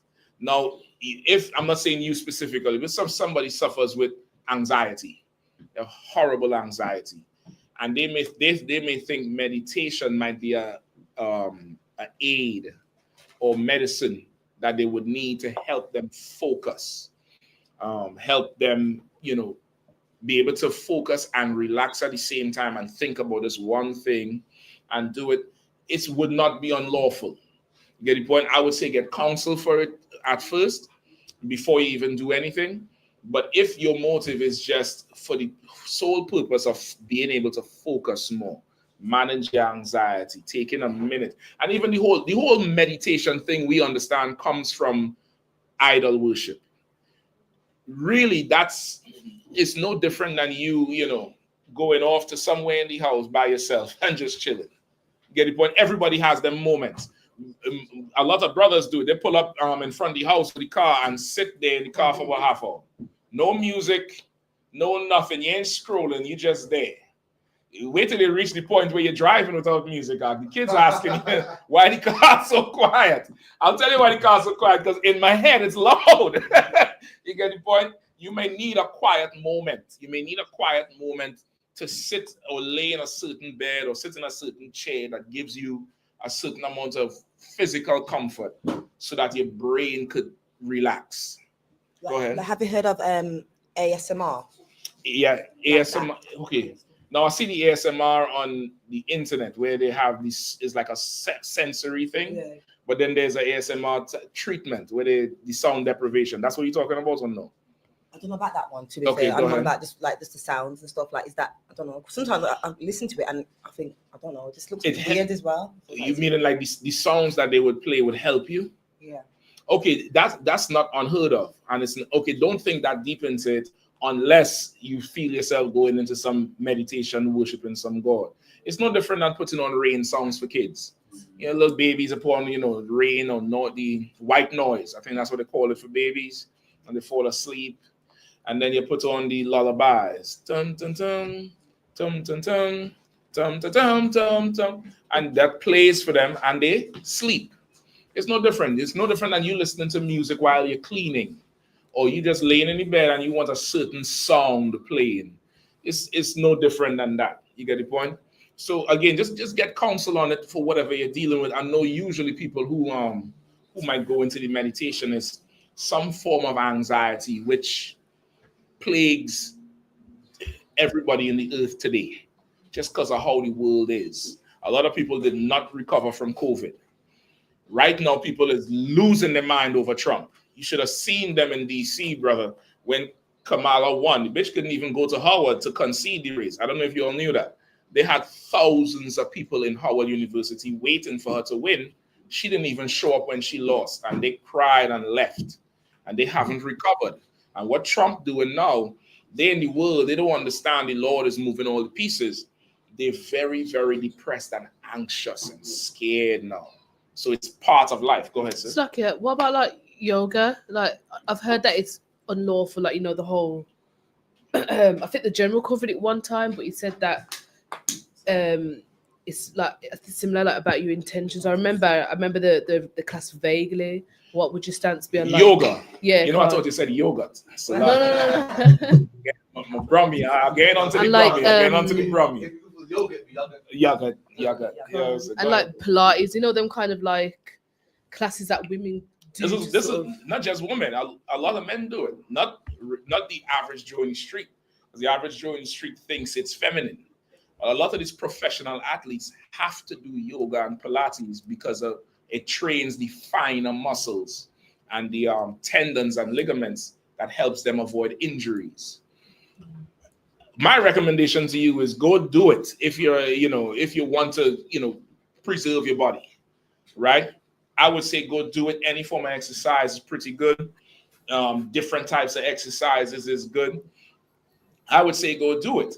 You in the truth. You worship God. That's right. Now there's some bitch in there doing this thing with smoke and hitting a bell every minute. Ping! And you feel your back relaxing. Ping! Just tell yourself, this bitch crazy. I'm just here for instruction. And until I know better, I could just do this in my house. But it's no different than going to a doctor who is a Muslim. You get the point? He may, tell you, well, wait outside, I'll go pray. And then he assess you. If you're going, you want to go join a yoga class, a Pilates class, there's no sin in that. It's not unlawful. You get the point? As long as you're not in there thinking this makes you closer to God And this makes you, as you stretching and doing the whole ridiculous exercises, oh yeah, I can feel myself getting closer to God. You're an idiot. That's your chakras is building and getting strong. You know what I mean? Then you probably shouldn't. But if you go in there for the purpose of it, just like you're taking your car to a mechanic who might be an atheist, you go in there so he could fix your car. You go into this class so they could teach you how to stretch and build them smaller muscles so you don't get injured, or relax. The yoga teach you how to relax and stretch. Your body tight all day. You're sitting down driving all day on a desk all day. You might need to go stretch. You might realize this stretch how you're feeling better because your body, the modern lifestyle is less mobile. Everybody's sitting. You're sitting like this for the whole day, 8-7 hours a day. You might need to go do that. So it's not a problem. Go ahead. Sluckius, last question for me, Sluckius. No sweat. No, don't say last question. Just say one more. No sweat. With like MBEs, I think it's called OBEs. Are they unlawful? MBEs? Like what the king or the queen give to somebody. Okay. Is that unlawful to accept? I would say You getting one? No, it's just because that whole topic was started on Instagram, like accepting it. I think what's that poet who toned his down? Is it Zephaniah? I can't remember. So I was just thinking, like, would it be a thing to accept? Like, could you accept something? From if that bitch she dead. But if that devil up there wanna put two swords on my shoulders, I'm going up there in the flyest garment ever and saying Kwame Sha'ala right at the end. And then telling that nigga, give me the crown. I'll cause a scene. I'll get it in one day and lose it in the same fucking day. But it can go viral and everybody gonna know the Israelite school at UPK. You see what that UPK nigga did? Yes. I'm gonna use it to fish. Go ahead. It's like I can't take it, man. My pride won't let me take it. The other day, my mom told me she's from Aston. My dad told me she's from Aston. So I thought, you know what? I might want to support Aston. And I remember what Aston did with Darky, and I said, I can't support Aston. I almost won the purple. You're not wrong. You're not wrong for doing it. You're not wrong if that's how you view it. Again, with these things, you want to look at what's lawful and unlawful. Okay. That's your first measure. After that, now you look at your social responsibility, because we are people, we are community. We have a certain amount of social responsibility, which is why you have an issue with your brother or sister, you go to them and them alone. After that, you take counsel before 2 or 3 witnesses. After that, the whole nation had a hearing. Like, we are a very community-based people, so we have social responsibility. So you want to look at that part. But shit, you want to somebody going in that stadium for football. Another person is thinking this stadium is offensive to my people. You get the point? And somebody is going to accept that award because they're going to make a statement that day. So getting to go in there and say what the hell I'm going to say is worth it. Another person is like, I'm never setting foot in there. They're both right. There's nothing wrong with it. Now, if you go and you accept the award and you think you just a chocolate-colored white man, a nice chocolate-colored white man, you're an idiot. That's right. You get the point? That's different. If you think now that this award makes you better than your people, you're an idiot. You get the point? It's all, again, motive is a whole lot. Motive, the intention. Think somebody had that. The thing about with the MBEs, when you go in, you have to bow or curtsy to the queen or king. So is that? I ain't bowing. You get the point? I ain't bowing. If they ask me if I'm bowed by the door, I'm gonna say, affirmative, whatever. But when I get there, that nigga better go up on a ladder. He better get a step stool. You get the point? But we ain't bowing. And again, it's going to be a statement. I'm doing this to cause a stir. This is the main state. You get the point? If that day ever comes, if it comes like that, yeah, I'm going in there with a UPK garment. None of y'all searching me. I'm not bowing. I'm not even doing this. Go up on a ladder. Just give me give me the sword. Let me get Commander Johnny YAHANNA. He gonna knight me. You ain't got to do shit. You get the point? I'll do something that this moment goes absolutely viral. You understand? So I wouldn't look so much into it like that. People in the world, they have their things. They have their rewards from the world. What you want to look forward to is the rewards that comes from the Lord. That's right. Like the Lord rewards brothers and sisters in here on a regular. You forget an MBE. You want to fill your wall with commendations from Commander Johnny YAHANNA. You get the point? You want to, have them in a plaque going across your wall. stack them all the way up. That's what you want. You want when your kids or your husband or your rib look at it and be like, what's that? Or this was commendations for outstanding service that day. This was commendations for mission I led. If you're a sister, this was a commendation for, undertaking a Passover emergency. I went down there and cooked the lamb and blah, blah, blah, and took care of the kids. And this year, something happened and I had to perform CPR on a sister and her child. And you want to become a hero to your people. That's right. That's what you want to focus on. Become a hero to your people. And the rewards from the general is in public.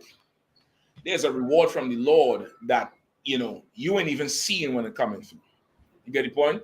And so that's why I would say to focus on, to get into the argument with people in the world about whether they should or not, is, I would even, it is whatever it is. Whatever they say. You get the point? Some things you just don't argue with people in the world. It's too trivial for them. All right. Anything else? Good to go? And the back of the sister's question about hearing music to calm down and whatnot. I think David, you would play the harp for King Saul, and that will calm him down. That the same kind of thing, like something like yeah, music is something. The sound, the melodies, the vibrations, what it does to you is different and affects different people differently. David played the harp, which is a guitar. A harp in the Bible is a guitar. He was skilled with music, and David would play songs. And when Saul got that demon on him, David would play, and the demon would leave Saul, meaning the music would change his mood. You get the point? And we do it today. So you finish that slavery, they're playing that boring ass elevator music up in that office or wherever. You jump in the car, what's the first thing you put on? World Boss, Cartel, Bounty, Beanie, whatever. Go ahead, sis. Okay, even on my way here just now, it's sometimes a struggle to get out of the house, get the kids ready, cook the food, this, that.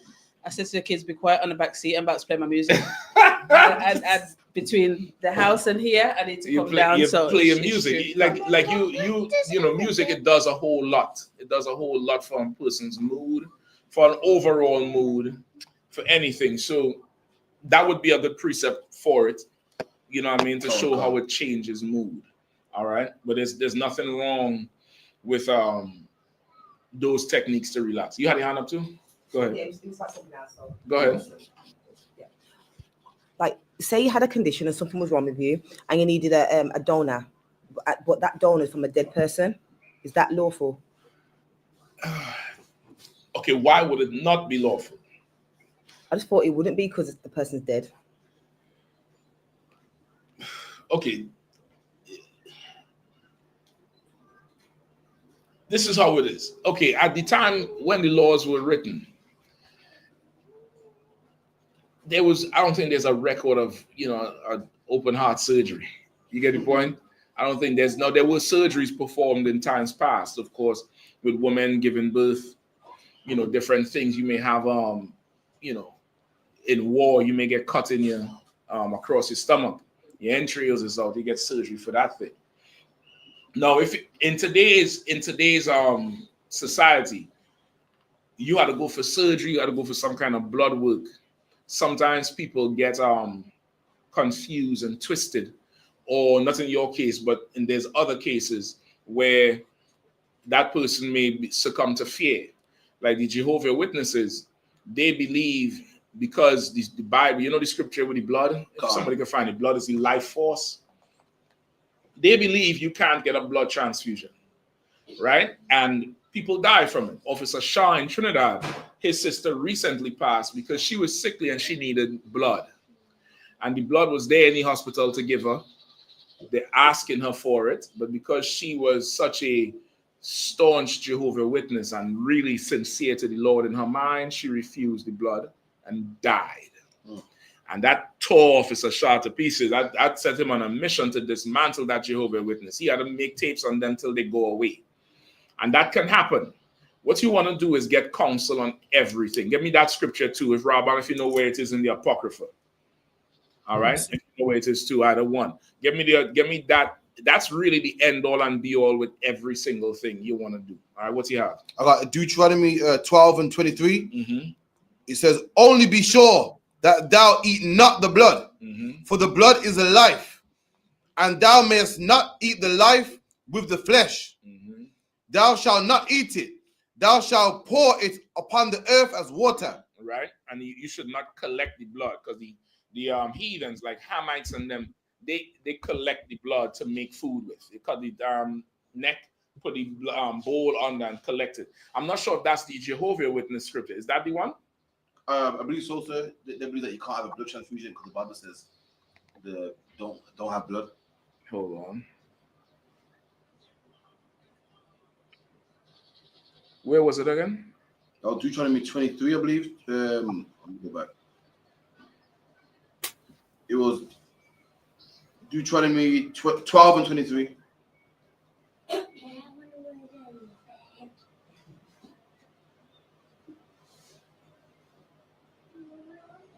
Okay, seems like it's a few of them.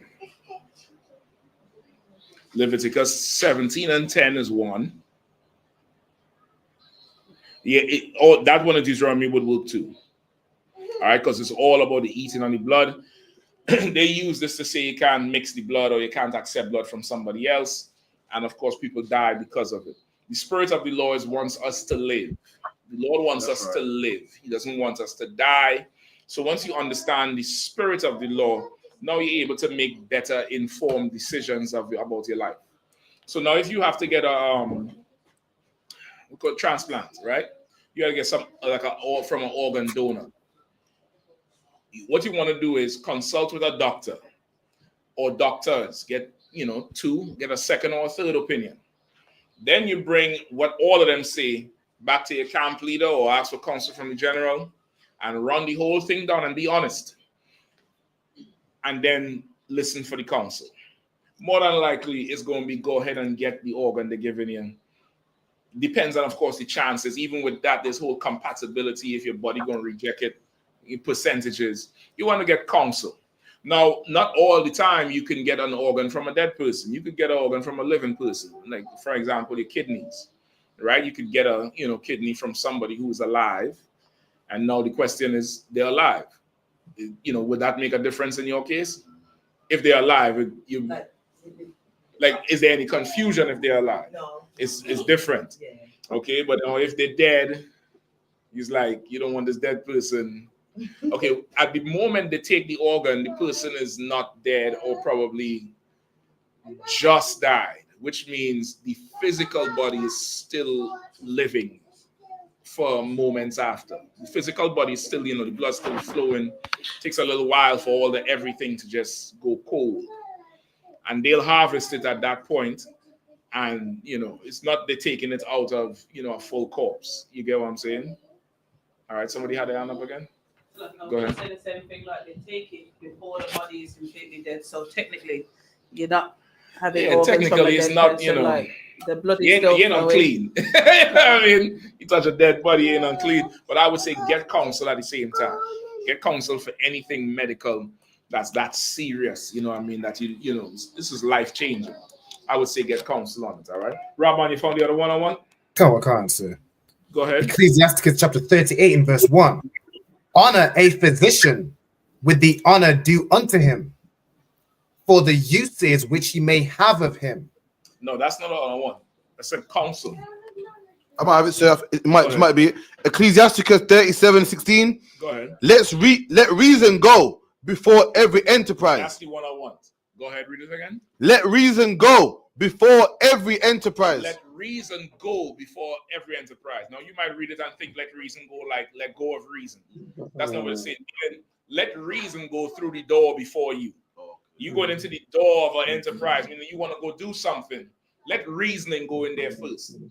Then you follow behind. After reasoning, go in there and reason everything out. Right? Go ahead. Con. And counsel before every action. And counsel before every action. And you're replacing it. Let counsel go before every action. Let reasoning go before any enterprise. You want to get counsel on something. You want to get information on something. You get a different perspective. Sometimes you might be in a situation on how you're thinking about it. It's not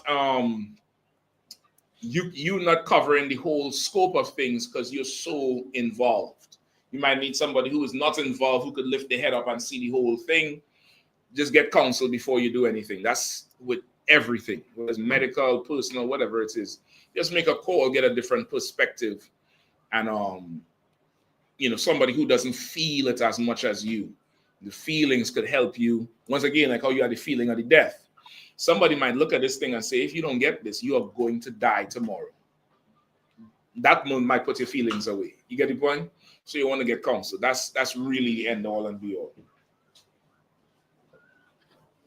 So cool. If we could run down quick like view of the whole issue with Ukraine and Russia, how it started. Okay. And yeah, how it's looking now. Like what's the whole beef? All right. I could probably tie that into this Brexit thing. Okay, just somebody look up for me. Look up the Ukraine-Russian conflict. You probably had to go back to. Okay. Oh. I could probably do a better class on this on Saturday. You know? We in Leicester Saturday still? Call. Let me see what you got, because there's an immediate history with Russia and Ukraine, and then there's another history that goes back further. All right, what you have? I got this one dates back to 2014. 14. That's with Georgia, Russia. Not Georgia, Russia. Yeah. Some separatists and stuff. Yeah, it go ahead. Cyber warfare. It says the Russia-Ukrainian war began in February 2014, following Ukraine's revolution of dignity. Russia occupied and annexed Crimea from Ukraine and supported pro-Russian separatists fighting the Ukraine military in the Donbass war. These first 8 years of conflict also included naval incidents and cyberware. In February 2022, Russia launched. Okay, that's a little bit short. Okay. Let me go back a little more.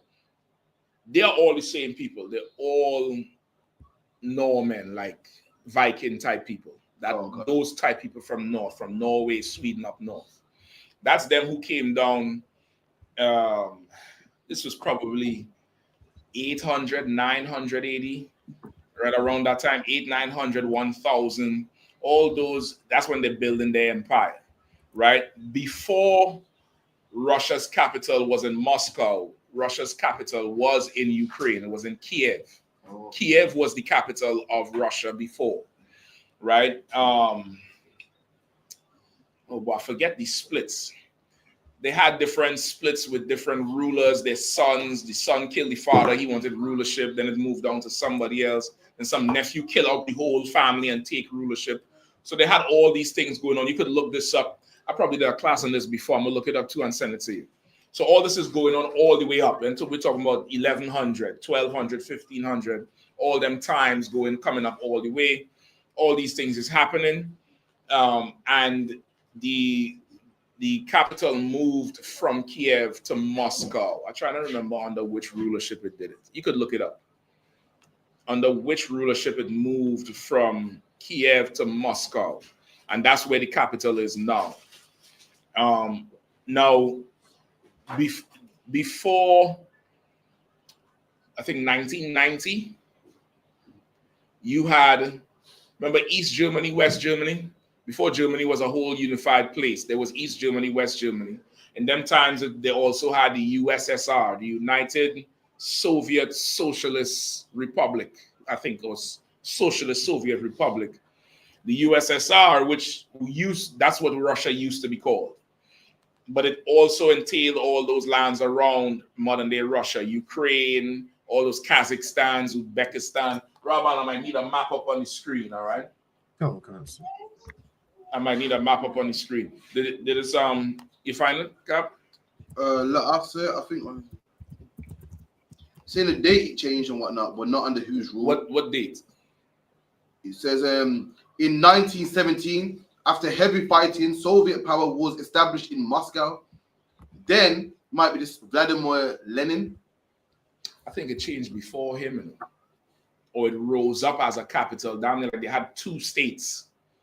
I think it rose up as a capital before the down there had two states, and then it fully moved into Moscow as the capital.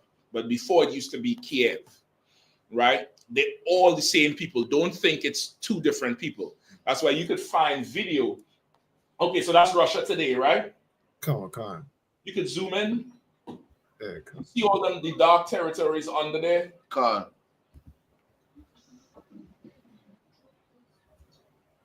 What's that there? See. What's that right there? The where it just was? Kazakhstan. Kazakhstan. Come. All that was Russia. All that was USSR. All them territories right under there. Not as far down as the Middle East, but all them stands: Uzbekistan and Kazakhstan, Kyrgyzstan, Croatia, Czech Republic. All of them was Russia, USSR before. And you probably had to look this up. Help me out with this date, right? You had to look up when the USSR fell, broke apart. All right, all this is still in modern times. All right, look up when the USSR broke apart. It says dissolution of the Soviet Union, 26th of December 1991. Right, so that's round about the time with Germany. I think when they tore down that wall for East and West Germany was in 1990, I believe. 91 is when they dissolved the whole USSR and they broke up that area up there, right? And all them places came out of that afterwards. Kyrgyzstan, Uzbekistan, the Czech Republic, Croatia, all of them places that you know today, the modern day places, used to be part of the Soviet Union. And now from 91 up until maybe 2000 or so, those countries started taking on Western philosophies. Why taking on Western philosophies? Because a great catalyst in breaking down the wall in Germany and Russia was the American Alphabet Squad, your CIA, right? Your CIA, FBI, well, not FBI so much, but your CIA, American foreign interests. America's interest is always to destabilize a unified region and then come in there and be the hero. Much like what they did with Israel and Gaza, what they're doing in the Caribbean right now, that's America's tactic. America's tactic is always to support one person in public and then support the rebels on the other side in private. That's how they always do it. In public, we're shaking Netanyahu's hand, but they might have some insurgents on the ground in Hamas doing danger too and just tearing everything up. You get the point? They did it with Saddam Hussein. They supported Saddam Hussein publicly, and Saddam's enemies, they was giving them guns and weapons. ISIS was formed by America. ISIS was America's funded rebels to destabilize Syria. And them niggas flipped it. They took all the guns and the funding, destabilized Syria, and then declared themselves the Islamic State of Syria. The Islamic State is something like Syria or something like that. And they turned on America, right? You was going to say something? On a small scale, did they do that with us as well? Like, they'll give Bloods and Crips both guns. They're doing it with us. Then they'll be the heroes and we got to clamp down. They're doing it with us. But they're not the heroes to us. They're the heroes to them. That's why they talk about us in such derogatory terms. That's why you have to be very careful with this knife crime thing. I always try to separate us with the knife crime because that knife crime thing, too much talk, it gives them license to just come in there and slaughter us. And that knife crime belongs to them heathens. That's right. I'm telling you straight up, Israel is not the ones doing that knife crime. Them Somalians and them Eritreans is the one who bloody in the streets of London, not West Indians and Hispanics. All right. So see, Ariana, go ahead. 1 second. I don't know if anybody's watched the series Snowfall, but in that you get like a clear view of the CIA planting the drugs into the community directly. Covertly, not on the books, but it's still part of the. And you know that Snowfall is based on a true story, right? It was loosely. Go ahead. Give it time, and you start getting too big for your boots. Them same CIA that gave it to you are quick to take it away.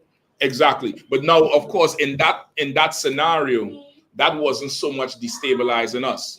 That whole thing with Rick Ross, Freeway Ricky Ross, who was a real drug dealer. That rapper Rick Ross, he's named after a real drug dealer who supposedly was the main player for the CIA. That wasn't necessarily to destabilize us. Destabilizing us and pushing crack in our neighborhoods and killing us off was like a bonus for them.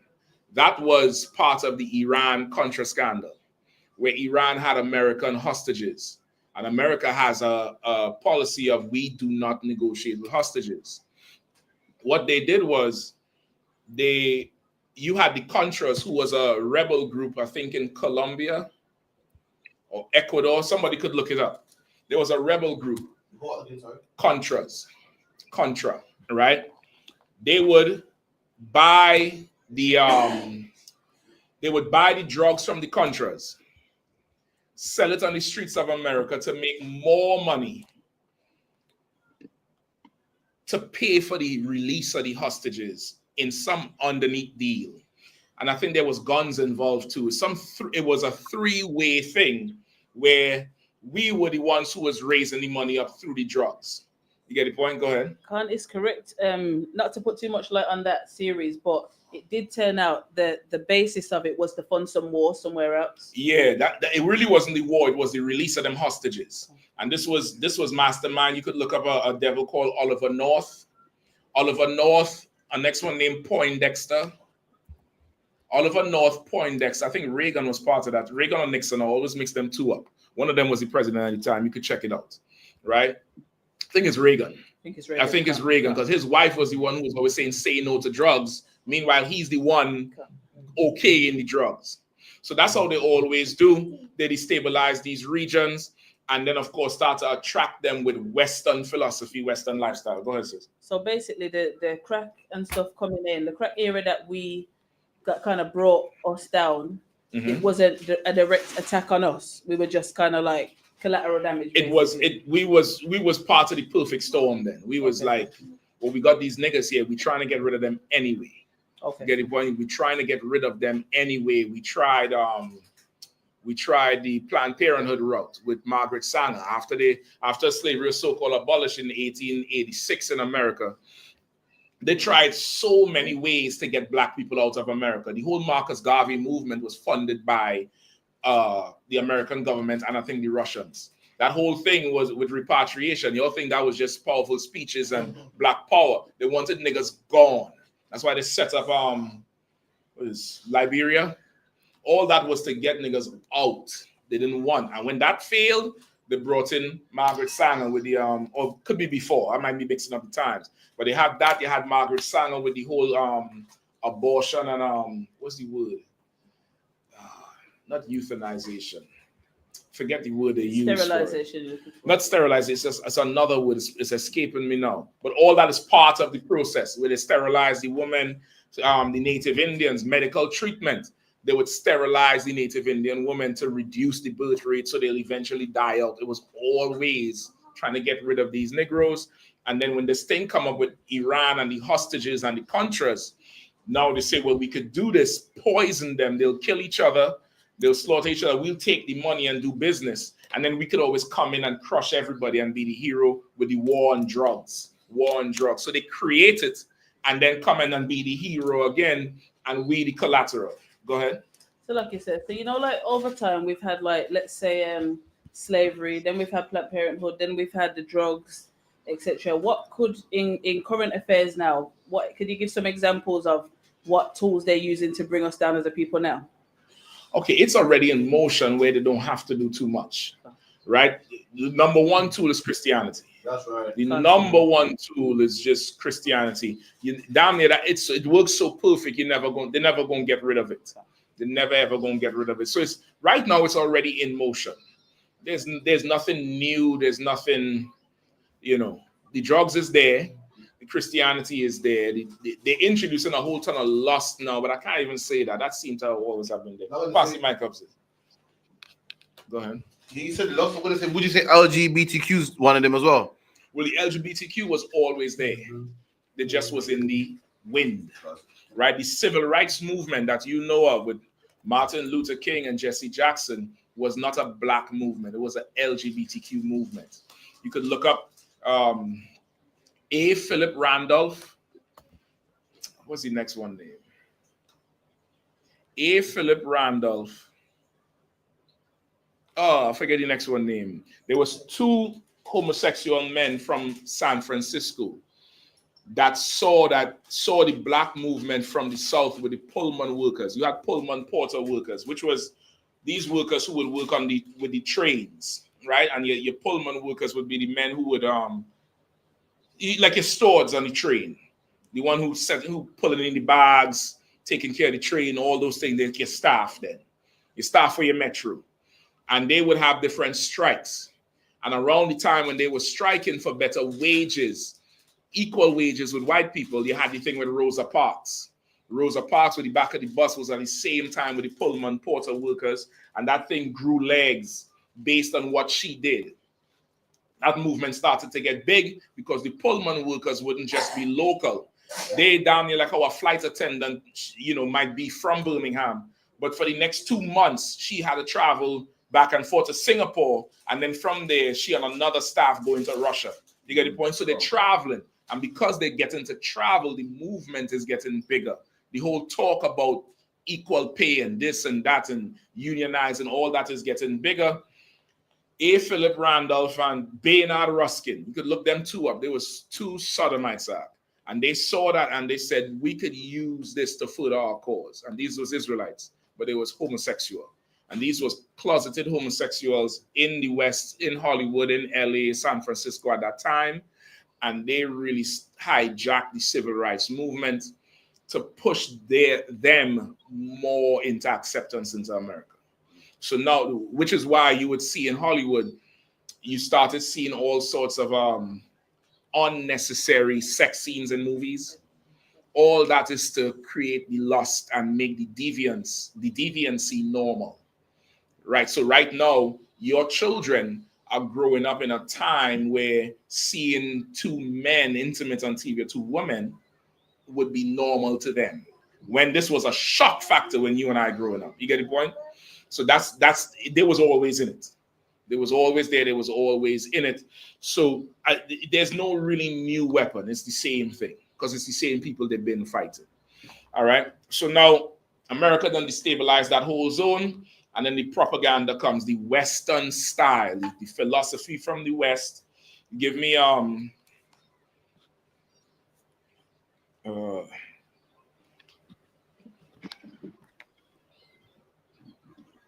on. Give me Revelation.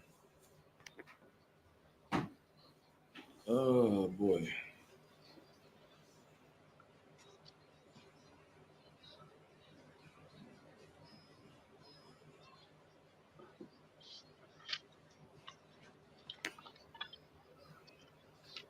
Give me Revelation 17:2 and then 18:3.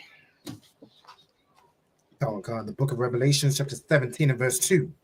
With whom the kings of the earth have committed fornication. Start at 1. Come on.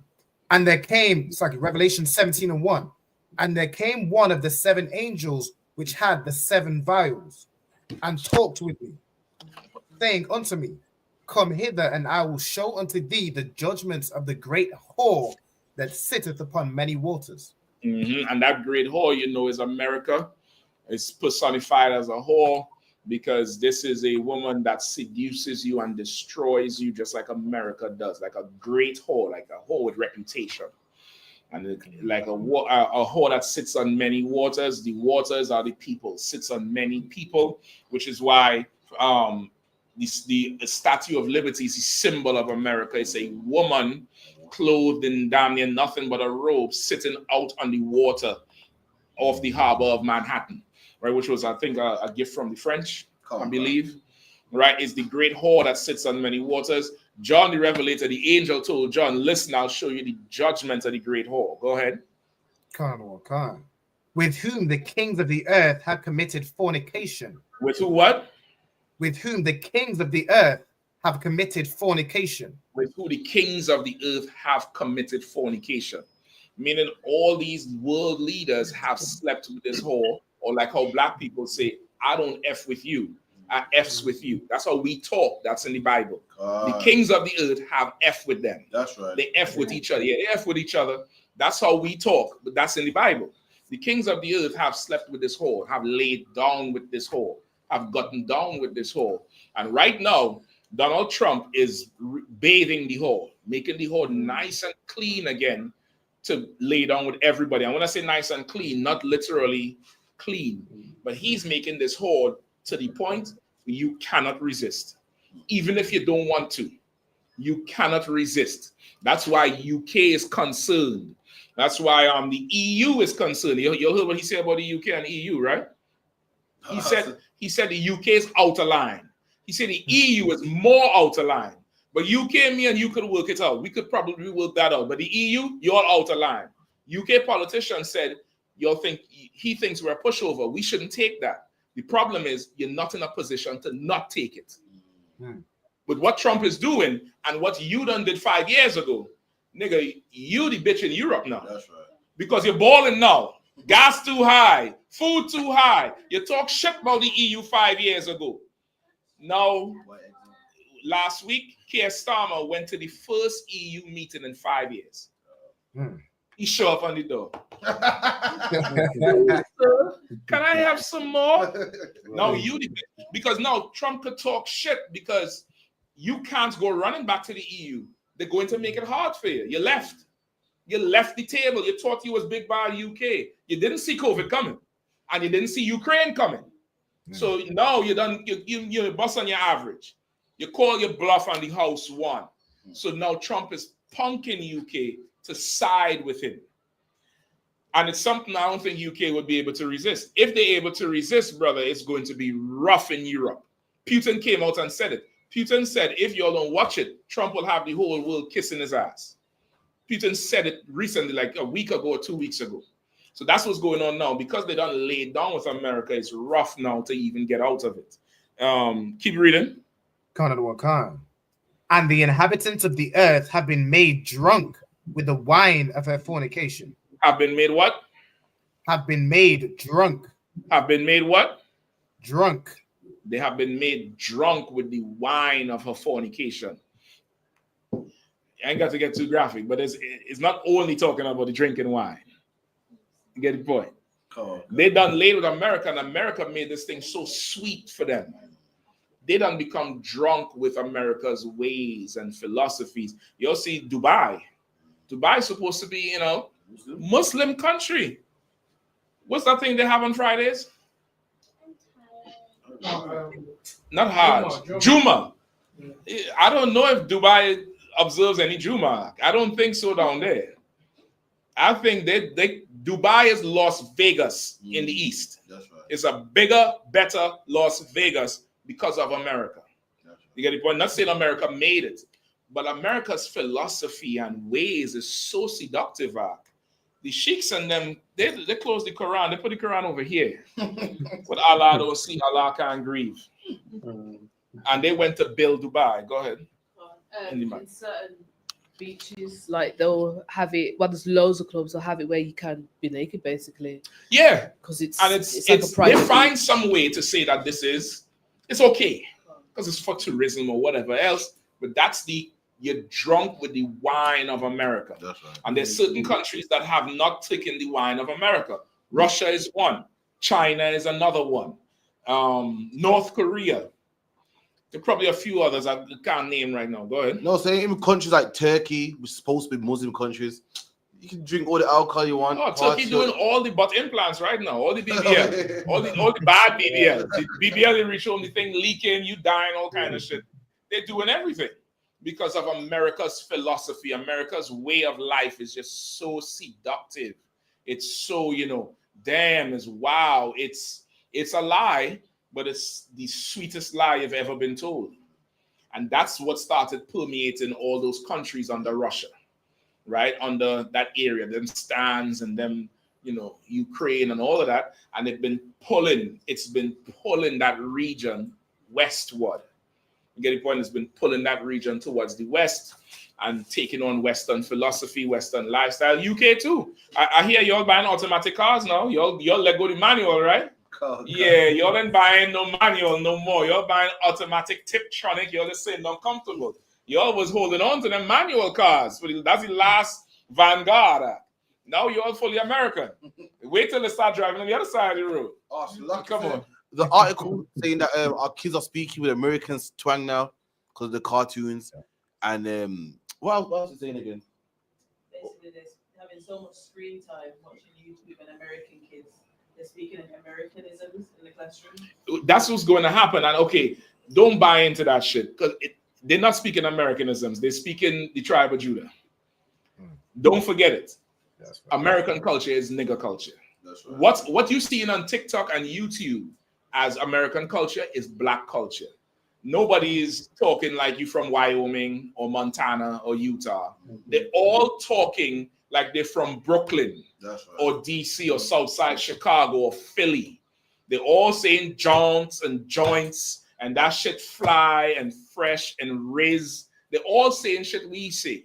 You get the point? So don't fall into the UK versus Europe thing, which exists with white people. Amongst us, we just talking like our brothers and sisters. That's really what it is. For white people, they're taking on the black culture, and that's what they're talking about. Their white kids is taking on the American way and this and that, but they're really saying niggers. Now, they had a problem when the white kids was talking like us, dressing like us, moving like us, dancing like us. You get the point? Because we're the ones who set the culture. All right, but our culture is no way close to what America does. America's culture is based on lust, and your lust and how much lust you could enjoy the tip of your fingertips down near with everything you could get with this phone. It's sex with this phone, drugs with this phone, drugs and sex, whatever you want. It's at your fingertips at this point, and that is very hard for a country to resist. It's very, very hard. Yeah, YAHANNA? Go ahead. Pass the mic. I wanted to ask, you know, the so-called founders of America, Columbus and them, where did they come from prior to discovering America? Are they British? Well, Columbus, he wouldn't be a founder. Columbus was an explorer, and he was sent out by Elizabeth, I think. Is it Isabel or Isabella? Queen Isabella of Spain. They say to find the East India. She sent them to find the Jews to rebuild the new empire. That's what she sent them to find. Columbus was an Italian. His name was Cristobal Colon. He was originally an Italian. I think he was halfway a criminal in Spain. He began moving around as an explorer and got that contract. So he wouldn't be considered a founder. The founders of America, or the founding fathers on paper, would be Abraham Lincoln, George Washington, I forget the other two. I think John Adams is one of them. Or John Adams, if he's not listed, he is definitely one who is he's mentioned, because he was the bee behind everybody, because they didn't want to come together. It was originally the 13 colonies. It was the 13 colonies. They were separate. They was not together. That's why the old symbol of America is that snake. Robin, pull up that thing for me. Not the don't tread on us. Look up. There's one with a snake that's broken in pieces. That's the old symbol of America. The new symbol of America is what? The eagle. In Revelations 12, it says that old serpent who is now the dragon. That's the proof that America is the house of Satan. White man is the devil. You could pull it up. So those would be the founders of America. Where did they come from? Britain. I was going to say Canada, the British originally. They would have come from Britain and other European countries. Canada. That after the war, after Britain decided to let go of the West, and I think Britain was the last. Was it the last? Don't quote me on that. You had to look at the dates, because you had the French in there, you had the Spanish, you had the Italians, you had the Dutch. All right, go ahead. Yeah, that's it. Right? Unite or die. This was the propaganda from John Adams. You see the Unite or die? I thought it was 13. Is it 13?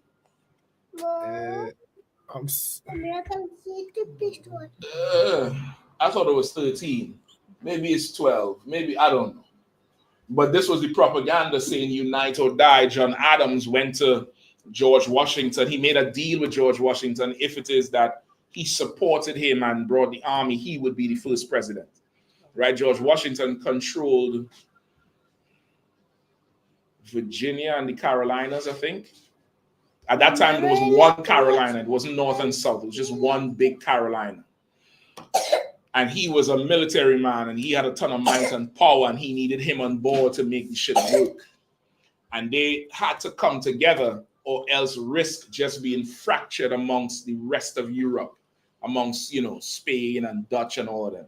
And they came together and formed the, you know, the 13 colonies, the original 13 states. And then they mounted their war of revolt from there. And that's really where, you know, America coming from. Go ahead. So Columbus would have, so to speak, discovered or found what they wanted him to find. But then these guys founded America as a country. No, Columbus was probably about 200 years before. Okay. 200 to 300 years before, maybe. This is, I'm talking about in the 1700s, this is going on. Okay. Late 1700s got to be. Yeah, 1700s. This is in the 1700s, not even late 16. This is 1700s, mid 1700s. You get the point? Like 1750, 60, somewhere around there, because their independence was 1776. So all before they're working towards it. Columbus was 1400s.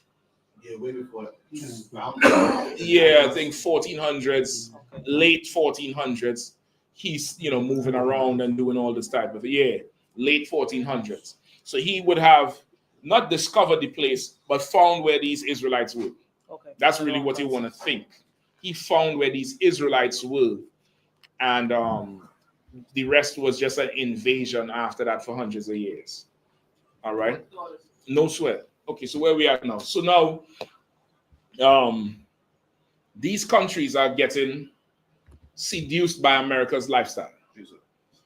Yeah, I have water still. Put it in a plastic cup for me. I still like it.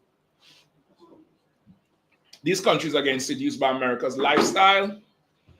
And from here, give me Ezekiel 38, right? I'm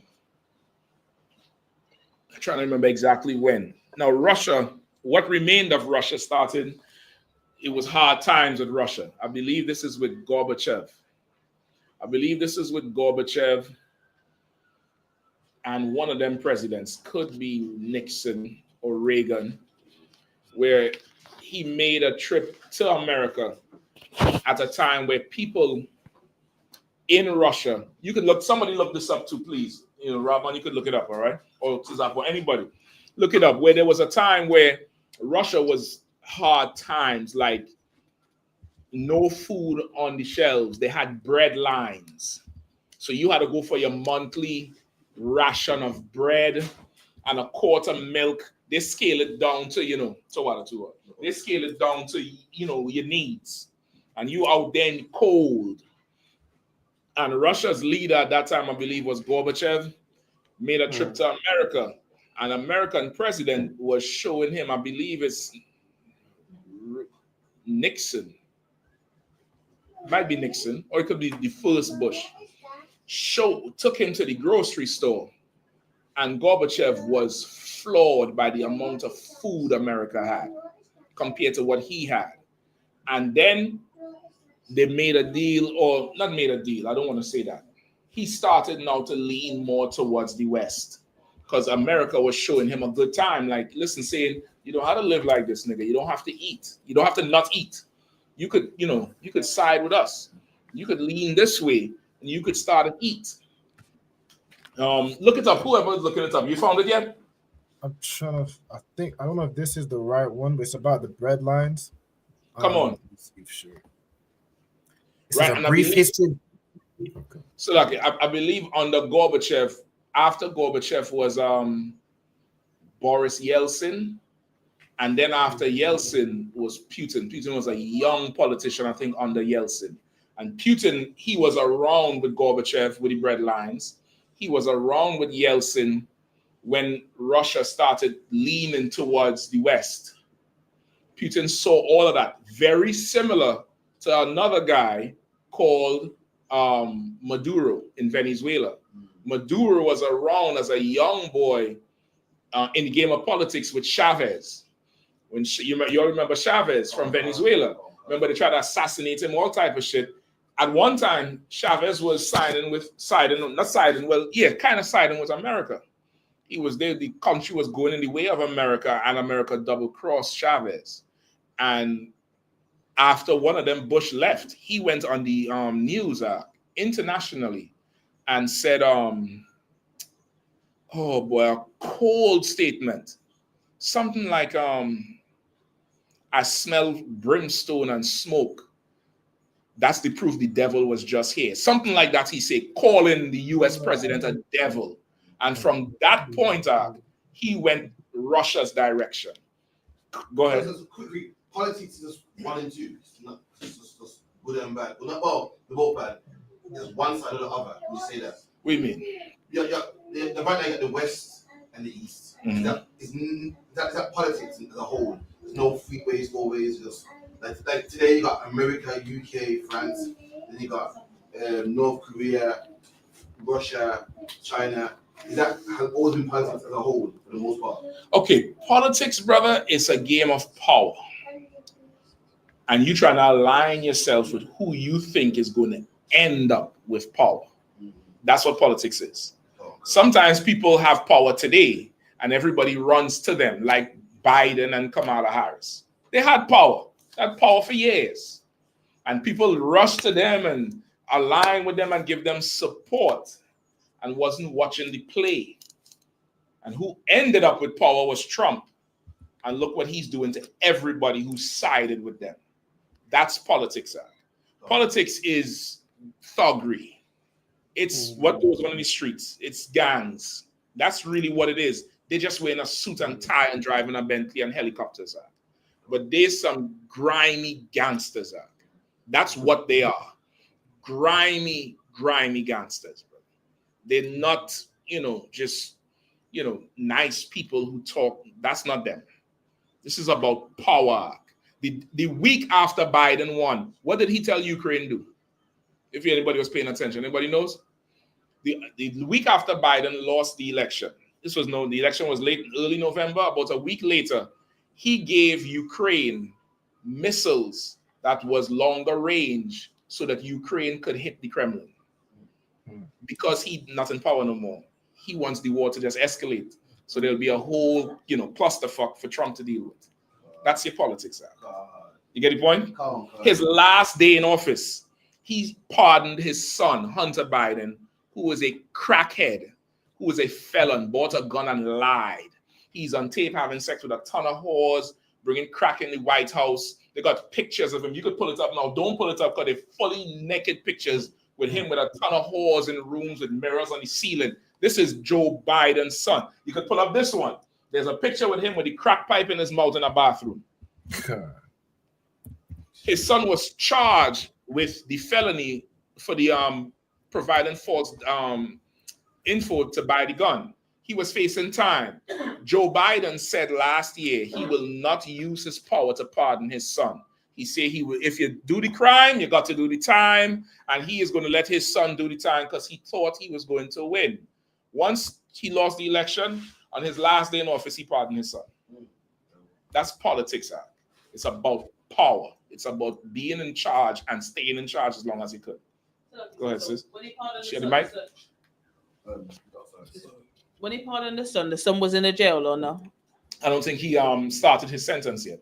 Oh, so he was like impending going I believe so. I might be off on it, but whatever it is, he's free. He's a free man now. Everything is dropped.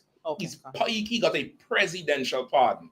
That's like ain't nobody could bring up that shit again to you because the president said you're forgiven. You get the point? That's what politics is. Oh, you see him? Look at him there, knocked out. That's Joe Biden's son, Hunter Biden. That's a crack pipe in his mouth. Not even cocaine, crack. That's the shit how bad this nigga is. He bad, he down bad. That's your politics. That's what politics really is on any level. It's about power and maintaining power and ruling in power and making plays that's 10 moves ahead. You ain't making this play for today, but you're making this play so that 10 moves ahead, you're still in power. That's what politics really is. And to do that, you can't have morals. You can't have laws that you are governed by, because to stay in power, you might need to break some of these goddamn laws, or like Trump, change them. Just change them. And if anybody resists the change, you're fired. Go ahead, there's the door, leave. But they're in charge now. That's what politics really is. Come on. Rob, you found anything with Gorbachev? I might have to look it up. Just look up Gorbachev visited to America, and give me the 2 presidents in Russia before Putin. Come on. You know, people say that black people are gremlins and whatnot, but I've noticed when it comes to politics and being rich, a black man could never be in power or be rich because we ain't got what it takes. We don't have it. Like, we don't have it. We have a heart. They're saying like what it takes to be successful in life, and they're saying you need to be mean. They say millionaires ain't where they are by being generous, and black people don't have it. A black man, when he boss, first he does buys everyone a Benz, he buys his mom this. A millionaire's to be rich and wealthy, you can't buy everyone this. No, the millionaire does buy it for everyone. He buys it for the strongest gun he could find. God. He buys it for the next person who is not as powerful as him, but has money, which is what Trump did with Elon Musk and the military down there, what he doing in the military. Like, he positioned himself. Elon Musk, they say, is the richest man in the world. He had the most wealth and he had the most influence. Trump keeping him close. He's not an elected official, but he's appointed. He doesn't report to the public. He reports to Trump. That's your politics act. Black people would buy the money for friends and family who will turn on you. You get the point? Like Christ. If Christ was a politician, there would be no story of Lazarus. You get the point? There would be no story of the blind man and the man by the water. Christ would go do miracles with who? Caiaphas, Caiaphas, who was the chief high priest. If Christ was a politician, all his miracles would have gone to the people to ensure he stays in power. Caiaphas, remember, I did that thing for you. You know, he go to Pilate. Pilate, that broad you raped and killed in the palace, I brought her back to life, you know. You remember that shit? You owe me a favor. But Christ is like us. You get power, you give it to those who don't have power. That's right. A politician, if you have power and you weaker than me, I'm taking your power, or I'm giving you a choice to serve me with your power. That's politics. You get the point? Go ahead, sis. Yeah, the mic. Say, people like P. Diddy, those who are in like the R&B world or the music world, are similar to the politicians, like where they've used their power to sort of get away with atrocities. Basically. Okay, they haven't used their power to get away with. Those people have been given a bit of power by somebody more powerful. They give. It's like you have a little child and you put them in a room and you give them toys and you put some. What do you all have up here? Them little packies of juice. The little packies with juice. The little bags. Yeah. You know, sun kiss, some little sun kiss. You put some sun kiss on the table, and you put there's another fruit one, gojo, something, and they open it and they'll be sucking on some fruit thing, and you put some popcorn there, and you put toys in the corner. You have power. They don't have power, but you allow them to play. And the only time you come in the room is when what? Somebody crying. That's Diddy. That's your Usher. That's your Beyonce. They don't really have power. Somebody is giving them power and allowing them to do whatever. So you could play with all this. Play with it. Bring girls in, do whatever, bring boys in. But the minute there's a problem, they're gonna come in there. I'm gonna punish you. Do to them whatever you want. Make sure there's no problem. That's your entertainers. You understand? Go ahead, sis. Mike. These questions after I think I don't know if you're ready. Still. Okay, I definitely have to finish this thing here and Brexit. Let me just hear it though, so I know what it is. It was regarding birthdays. I just wanted to know, like, is it wise or expedient to say, like, in the meantime, you'll find this thing with Gorbachev for me, all right? Don't make me out of come back and still look for it. Go ahead. Say, like, your kids are born in the truth, they've never celebrated a birthday, but let's say you say to them, they say, like, when am I 7? And you say, in February. Is it wise to give them pinpoint the exact date so that they can then run with it or just give a Okay. roundabout and say, all right then? Why would you think they will run with it? Because they're asking every day. Maybe they just want to know. Maybe they just want to know when they'll be a big boy or girl now.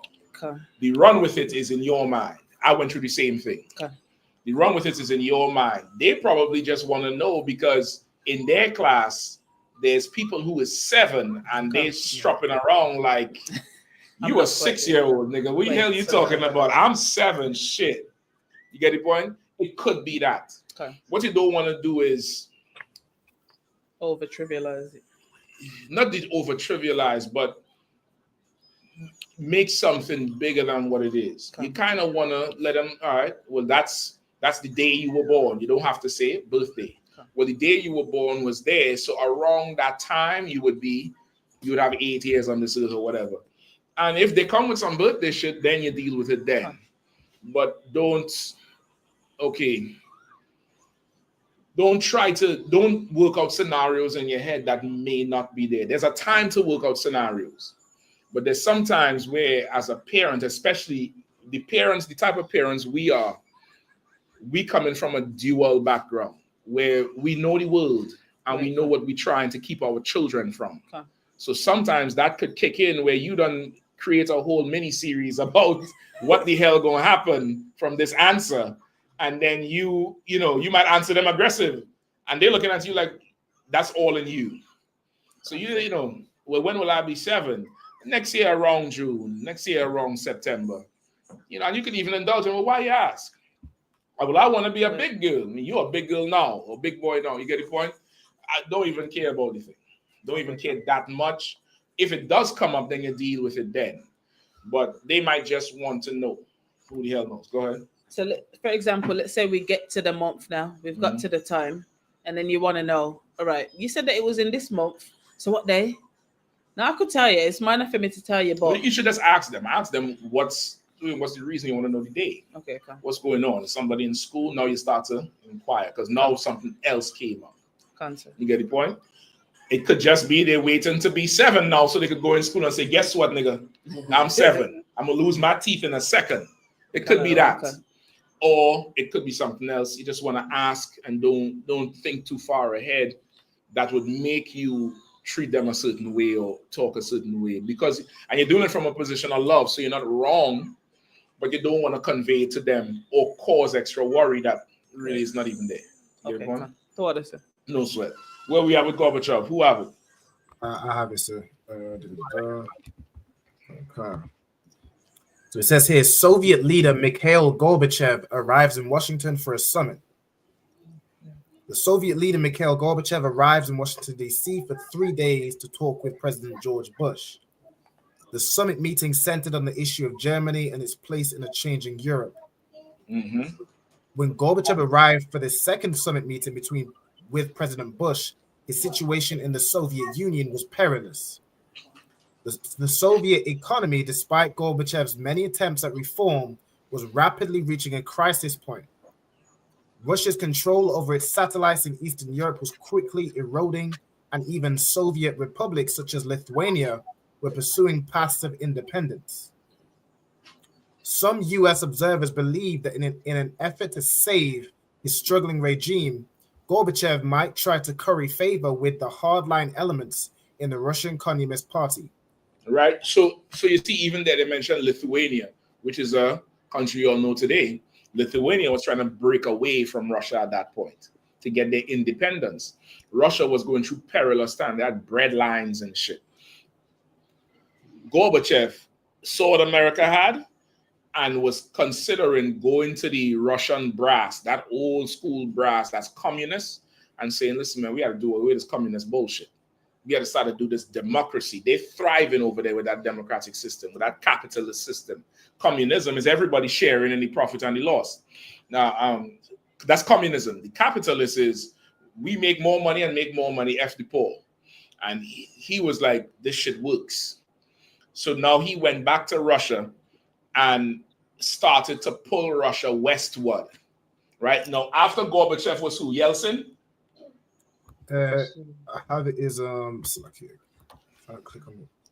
So I looked at the 2 presidents in Russia before Putin. It says I'm sure this to understood.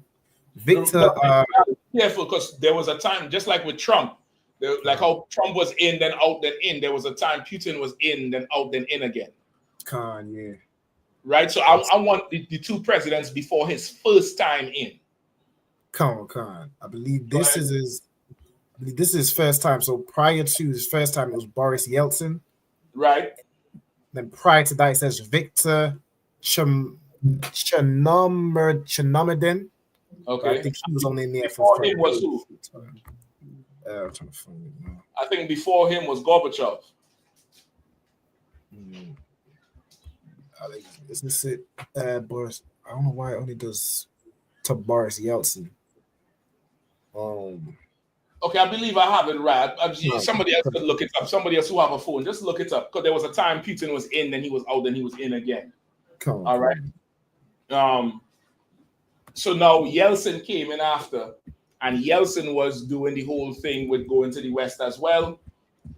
Putin inherited it, and Putin began saying, F this shit, we going back. We going back the opposite way. You understand? Let me get Ezekiel 38. You found anything, Cap? Before Gorbachev. After Gorbachev was who?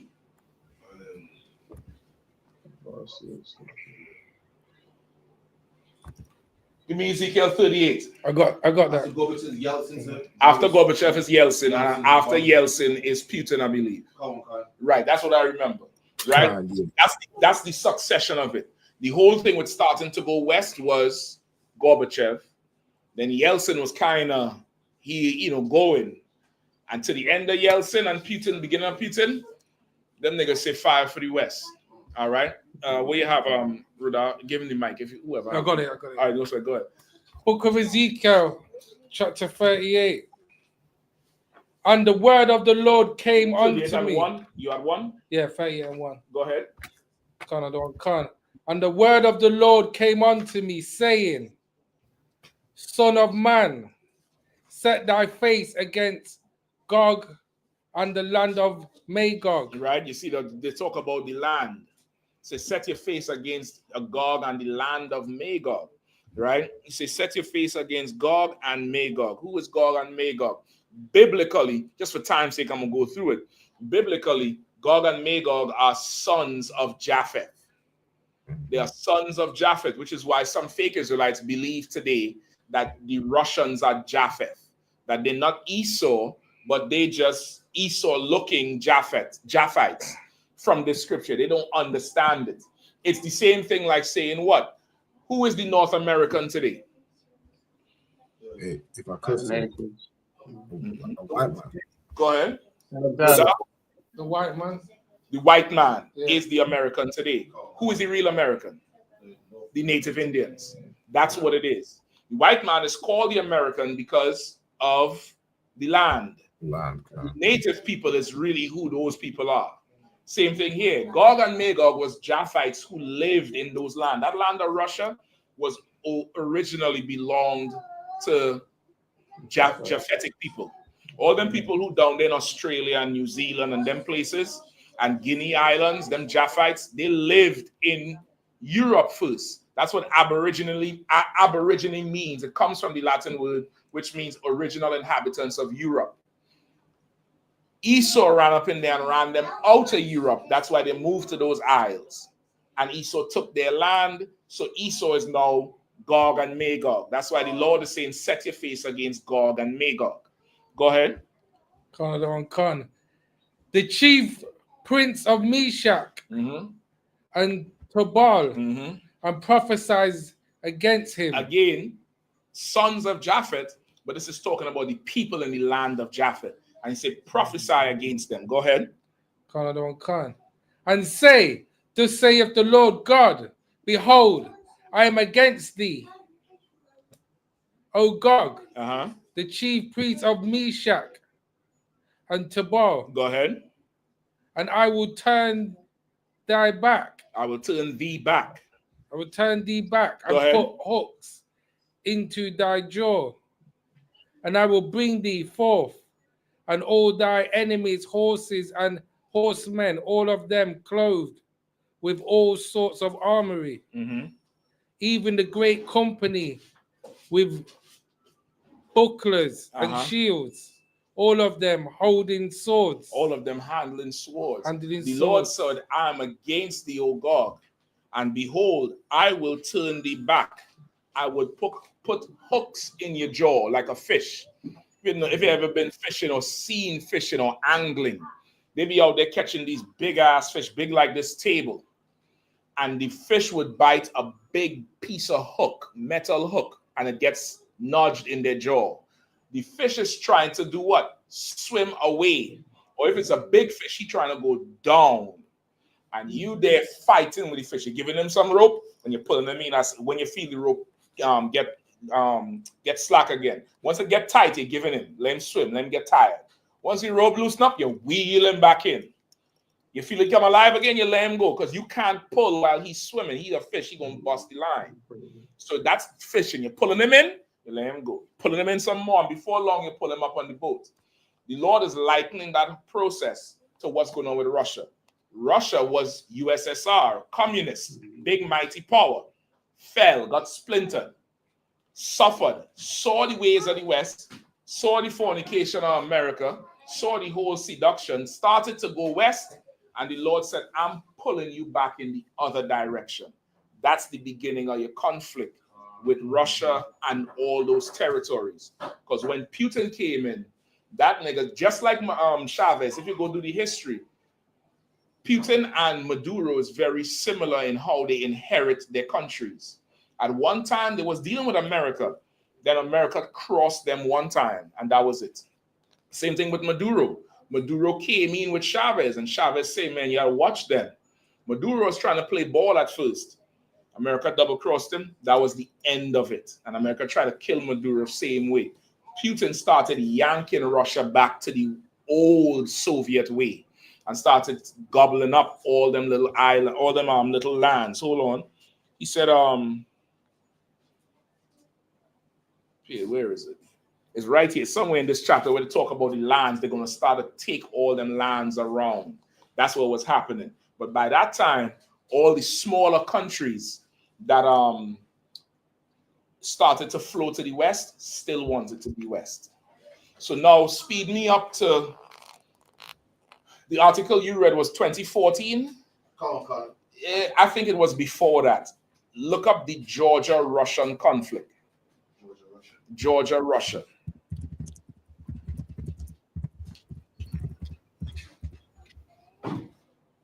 Georgia-Russian conflict.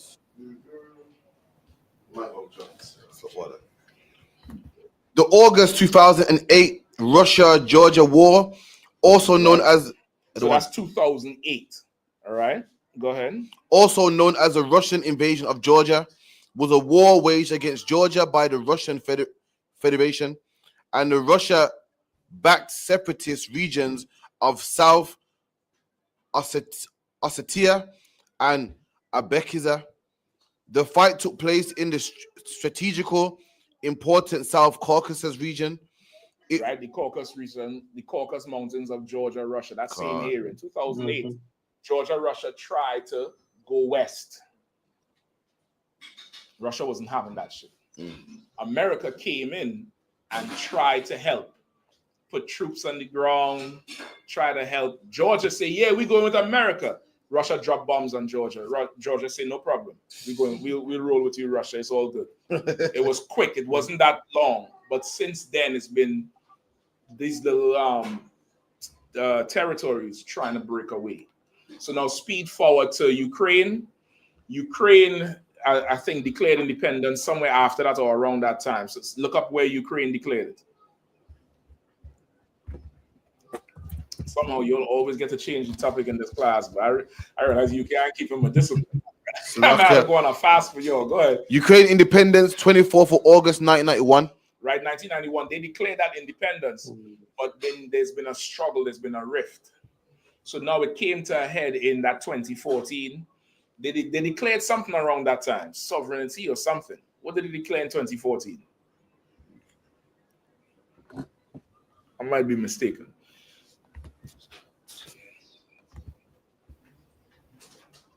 Okay, it was a revolution of dignity, also known as the Maidan Revolution of the Ukraine Revolution, took place in Ukraine, February 2014. Right. I believe they stopped spending the money and started trying to have their own economy and all of that.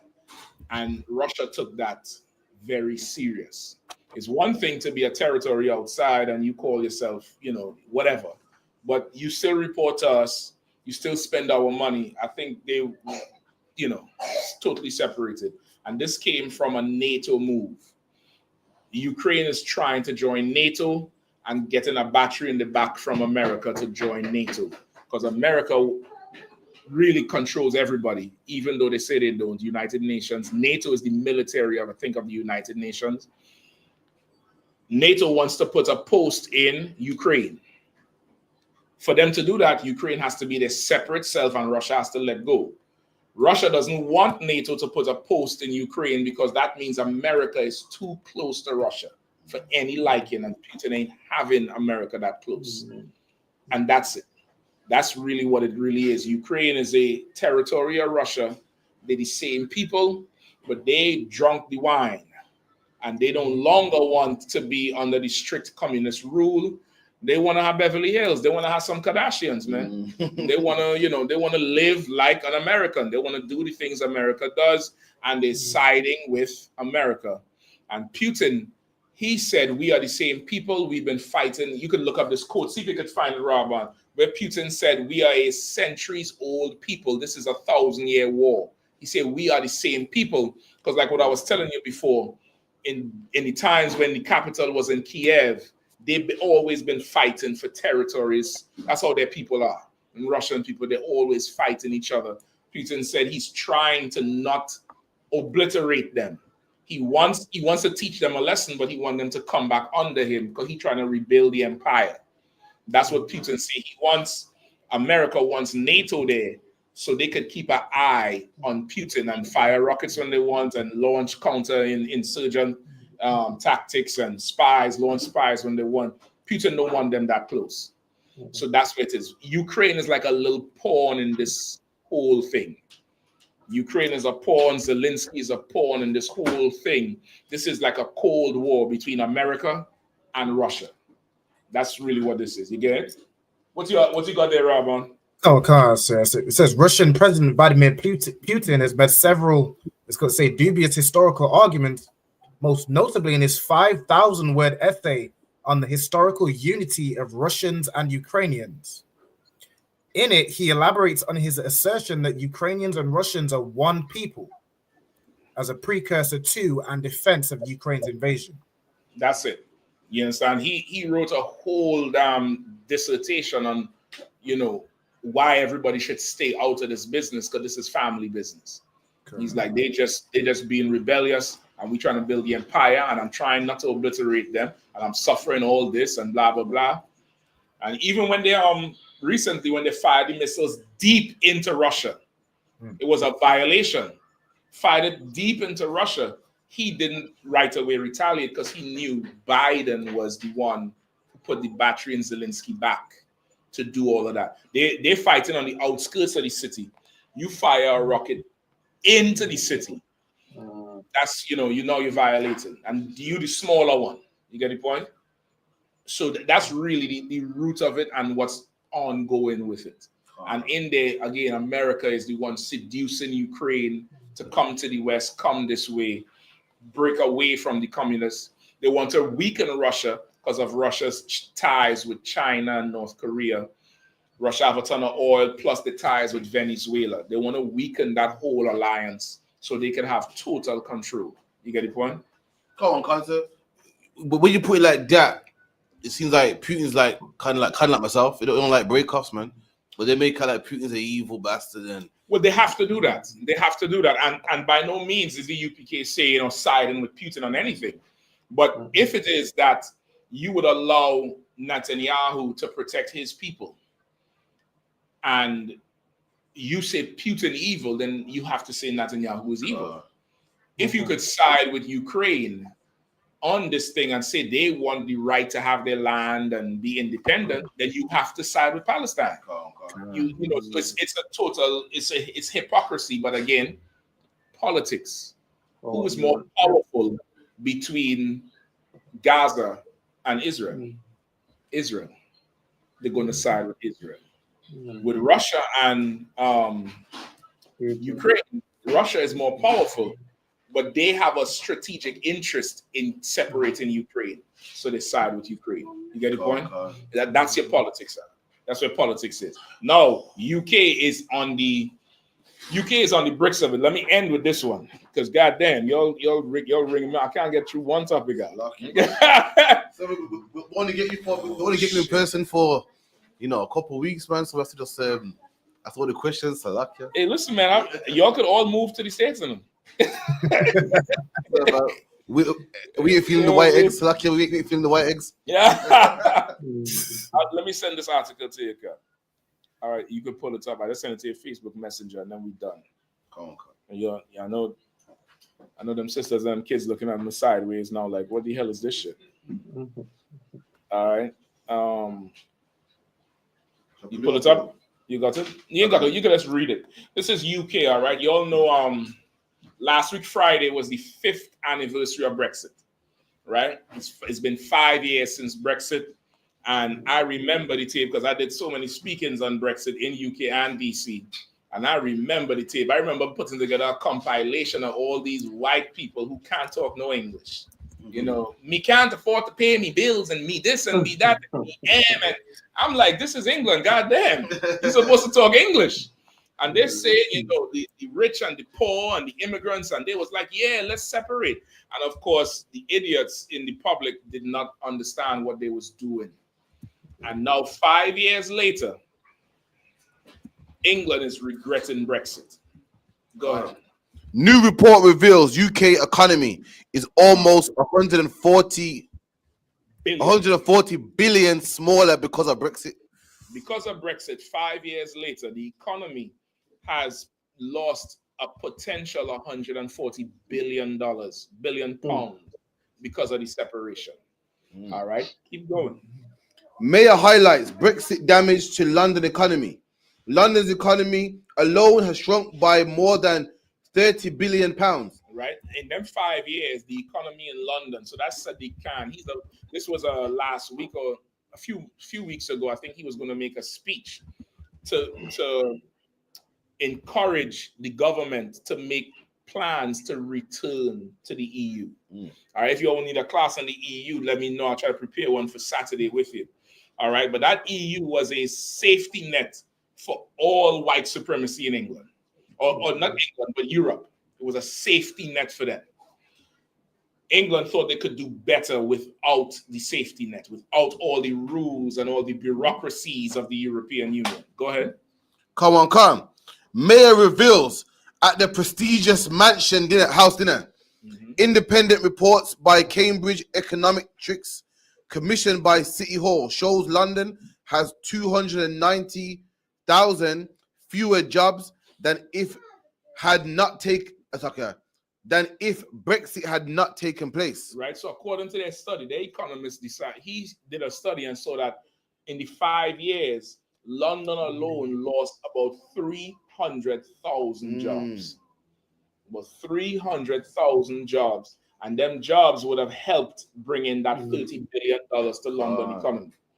Right. Now, how could they lose all that money and then politicians still living how they live in? Which means that the losses that they took, they pushed them losses down to the poor, and they maintained their life. Because last I checked, during COVID, Boris was having parties with wine. That's right. You get the point? They buried the Queen. How much money they spent on her? Billions. Come on, man. Last I checked, they're still spending money as normal. Keep going.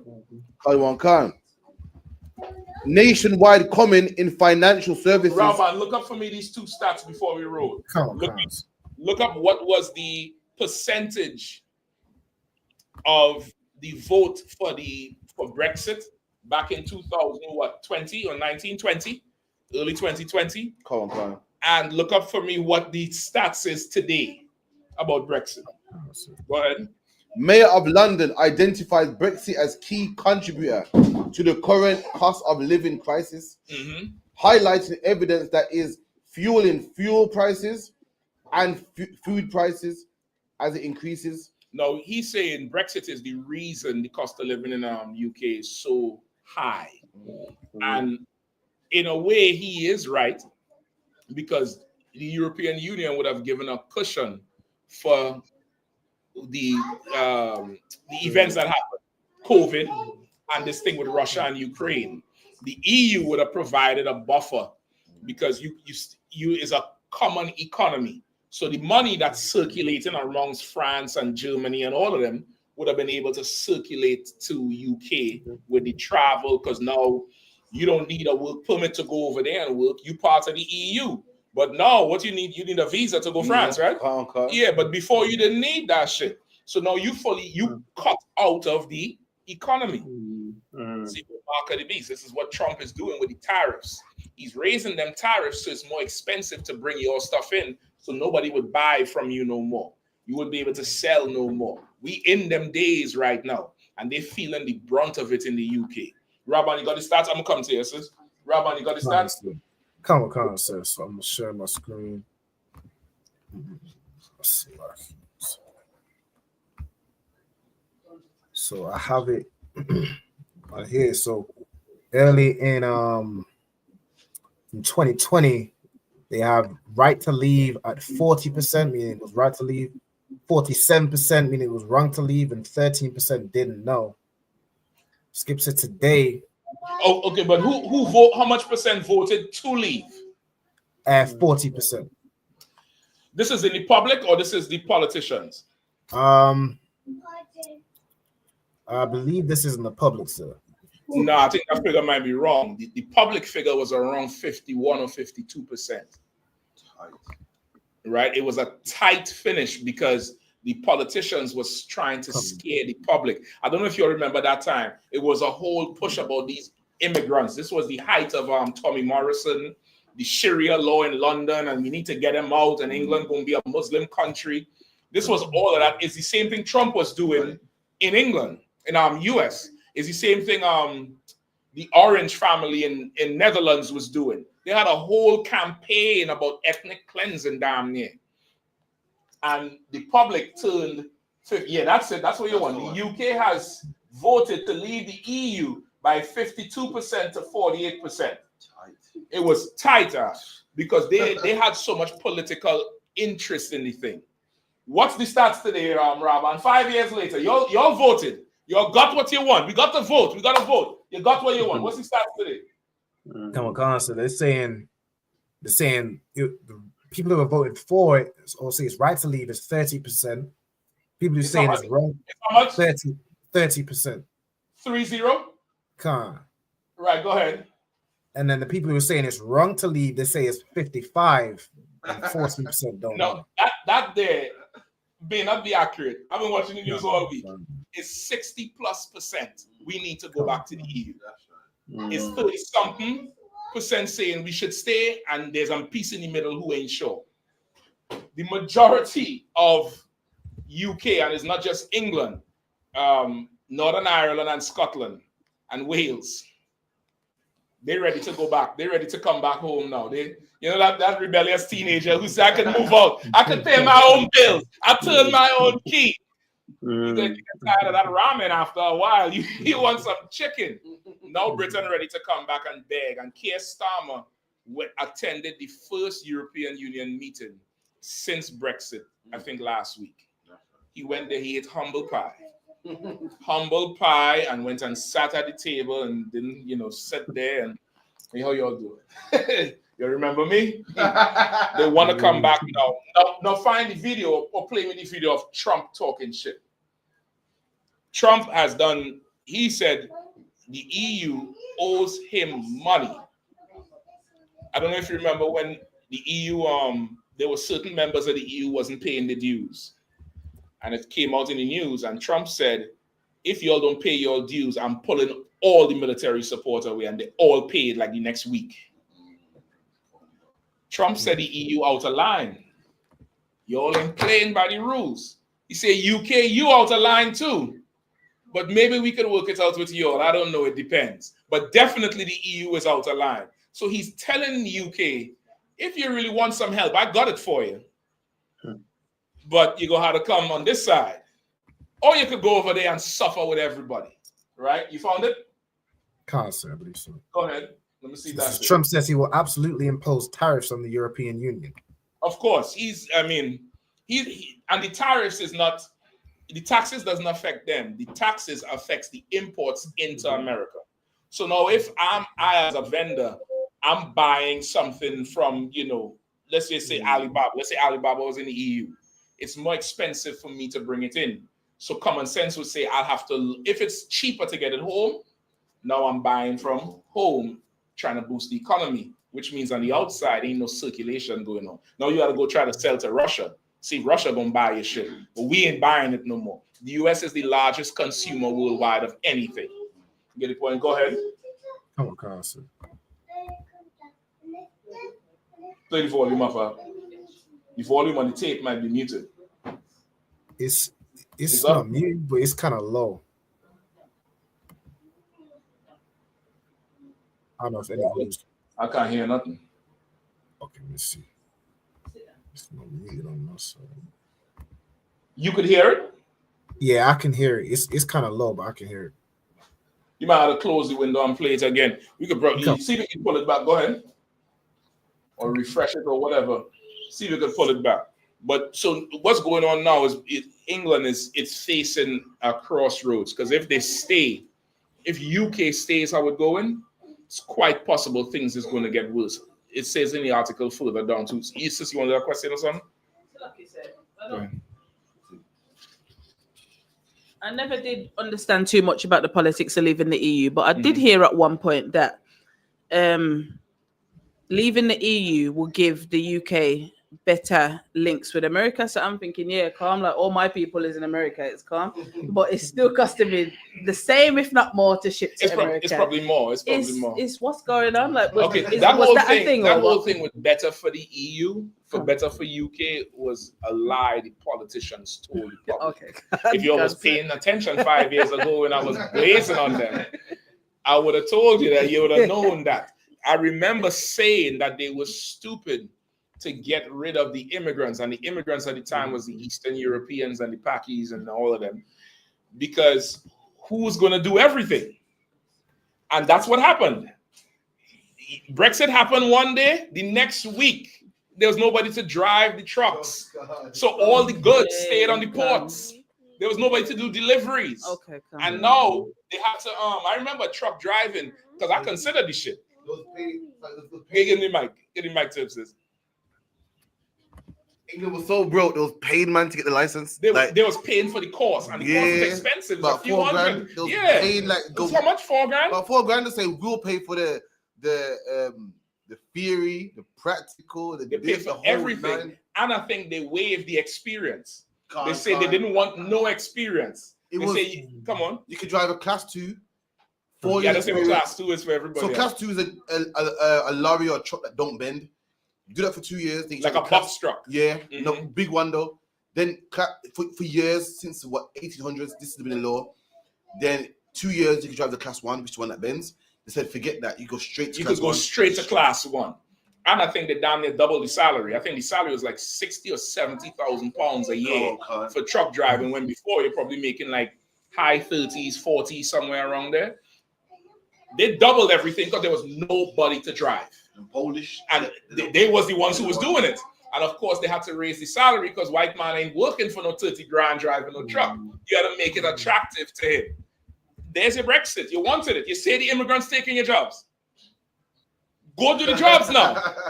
Oh, now you don't want to do it. 60%, Rabbi. Now they don't want to work. Meanwhile, they was deporting us at a rapid rate. Remember, they're bringing in the Chinese from Hong Kong. Remember, right up in the back of Manchester or Liverpool side, they had a whole neighborhood they built for people from Hong Kong. Put them chinks to work. That's right. I'm telling you, listen, you in the UK, you from the 12 tribes of Israel, you'll come to Israel School at UPK. Let's band together. That's right. While Britain falls, we will rise. That's right. We will rise to the top. Go ahead, sis. Let me get the last one. Rob, let me know if the video ready, all right? Come, sir. So, lucky, so off the back of that, what was the whole argument with the Hong Kong people then? Because I remember, let's say 2022 now, I went out to like a safari thing in Birmingham, and everybody there besides us was Hong Kong people with their cameras, and Yeah, I they're remember. coming like tourists less than workers. What was the argument with? All right, we're getting rid of immigrants, but here we are with these people. What was the whole basis I'll of explain that? it to you. I'll explain the whole thing to you. Who else did you see besides them people from Hong Kong? SHALAM. Or who else do you know? Meaning mass immigrants that came in since Brexit happened, where Brexit was supposed to get rid of anybody who wasn't, the Palestinians. Palestinians came in. Who else? Say again. The Eritreans, the Afghans. I'm missing somebody. We got a fair bunch of Sudanese as well that are moving through. I'll count all of them with Eritreans. There's Sudan. Somebody else I'm missing. I'm sure I'm missing somebody else. But anyway, and the East Indians. Britain got rid of everybody. And then they opened the doors for other countries who's not part of the EU. So now I'm gonna look for the tape. I think we did a whole breakdown on that. On the Hong Kong thing. Did a whole breakdown. Those people from Hong Kong who came over are not refugees. They well-to-do architects and doctors. Britain built the houses for them, the whole complex, and told them just come with their money. Because the money they come in with, look it up for me. I think it was like £200,000 each family came with. So imagine that times thousands. That's a boost into your economy.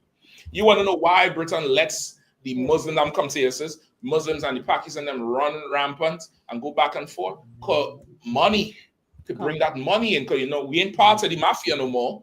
We got to get money somehow. So they're letting them bring the money in. That's why they're having them come. Go ahead. So like I said, so I work in the housing division somewhat in Birmingham. And there's certain housing companies who we used to go to before and look for opportunities for people to move into. And now we go onto them and they say, oh, all of our housing is, they literally say allocated. Our housing is allocated to Yes. Palestinians and the people coming in. Yes. And I think, but what about the people who actually are from here or live here or who have local connections? It's politics. What's going on there? The people who have local connections, how much power do they have? Zero. The people who coming in from Palestine, how much power do they have? The whole of it. They have more power than the locals. It's better for me to do business with the government of Palestine.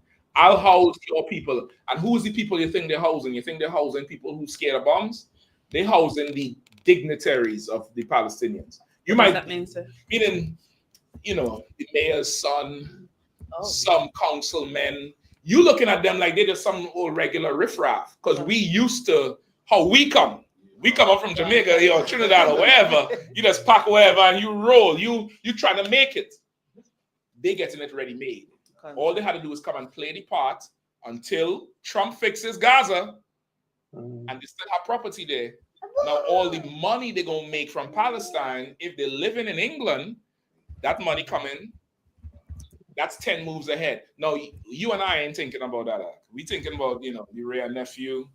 You know what I mean? Who's the king between Beanie Man and Cartel? We're not thinking about that. We're not as diabolical as they are. Go ahead. So lucky, just one more thing. So with the whole Windrush generation, they also brought us here to benefit the country and make money for the country. So why are they sending us back like we're not working Because and running we don't it have up power. when We don't have power. You violate the East Indian and send him back, they'll make a call to every East Indian to stop buying, to stop doing things in England, and they'll stop the circulation of money. Damn near every, what you also call the doctor here, the something surgery, doctor surgery, damn near all of them is Indian. You can imagine they violate an Indian like how they violate us.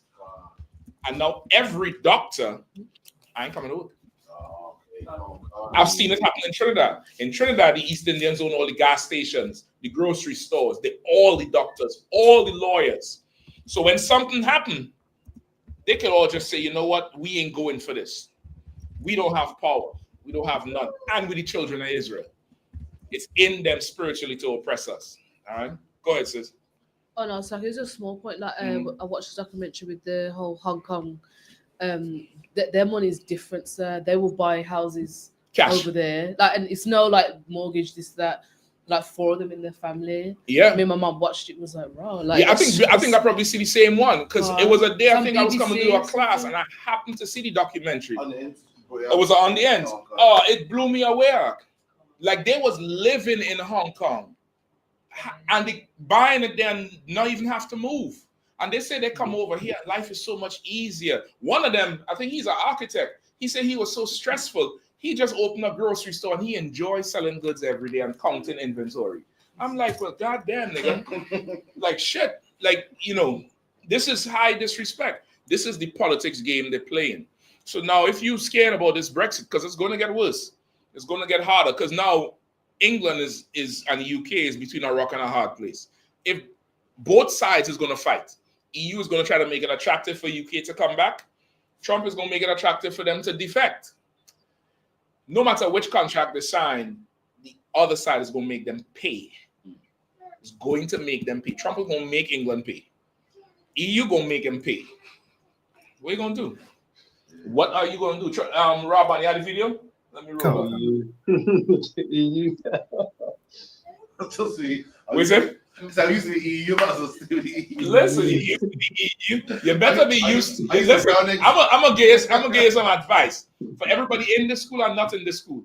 Get used to your camp leader. That's right. Because a day coming when that's gonna be the decision between life and death. That's right. I'm trying to tell you, this earth is turning in on itself, and as it turns in on itself, these nations are going to come together with themselves and hate us with a hatred you and I have never seen before. You're going to be asking, like, why are you ever see them videos where the cops rough up somebody like, why are you doing this to me? You see that type of shock? That's going to be your everyday life. That is going to be it because this is where we're at. They're playing for all the chips now. They're not playing for, you know, for today, for a term. Trump didn't win that election for 4 years. You know? He elected all the Supreme Court judges, meaning they're the highest law in the land. If any case goes up to them to appeal, what they say is final, it's law. He won the popular vote, control the whole Congress. He runs everything. He's not, don't be surprised if 4 years come and Trump say, I'll stay here for the rest of my life. Don't be surprised. Go ahead, take the tape out. Come on. I'm not hearing it. So lock here. Oh, Rob, we ain't getting no volume up. Sometimes that's happen with your browser when it's it's not audio. Come on, sir. I'll stop sharing it. Say again? You're saying with the audio, sir, it's not coming through? Yeah, it's not coming through. Okay. Did it come through? What's the name of the video? Let me see if I get Karate could pull it. It's called Trump Calls EU Trade Actions an Atrocity and Threatens Tariff. But I might be able to play sound now if I could try it. Play it on the YouTube. What's the YouTube? Canada's been very tough on oil, on energy. There we go, Rahman. Pull it back from the start. Yeah, pull it back from the start. Go ahead. Canada's been very tough on oil, on energy. They don't allow our farm products in, essentially. They don't allow a lot of things in, and we allow everything to come in. It's been a one-way street. Mexico, we've had very good talks with them, and this is retaliatory. This is retaliatory to a certain extent.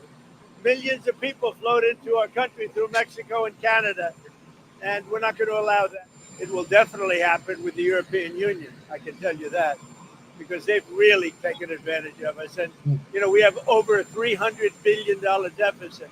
They don't take our cars. They don't take our farm products. They take almost nothing. And we take everything from them, millions of cars, tremendous amounts of food and farm products.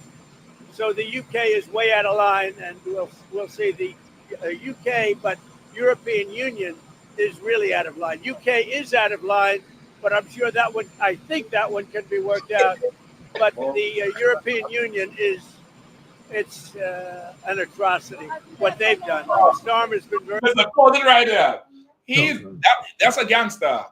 Right. He's a gangster. He's saying We buying so much for you, getting you so much damn business, and you can't treat us fairly. You way out of line. Say UK, you out of line too, but we might could work something out with you.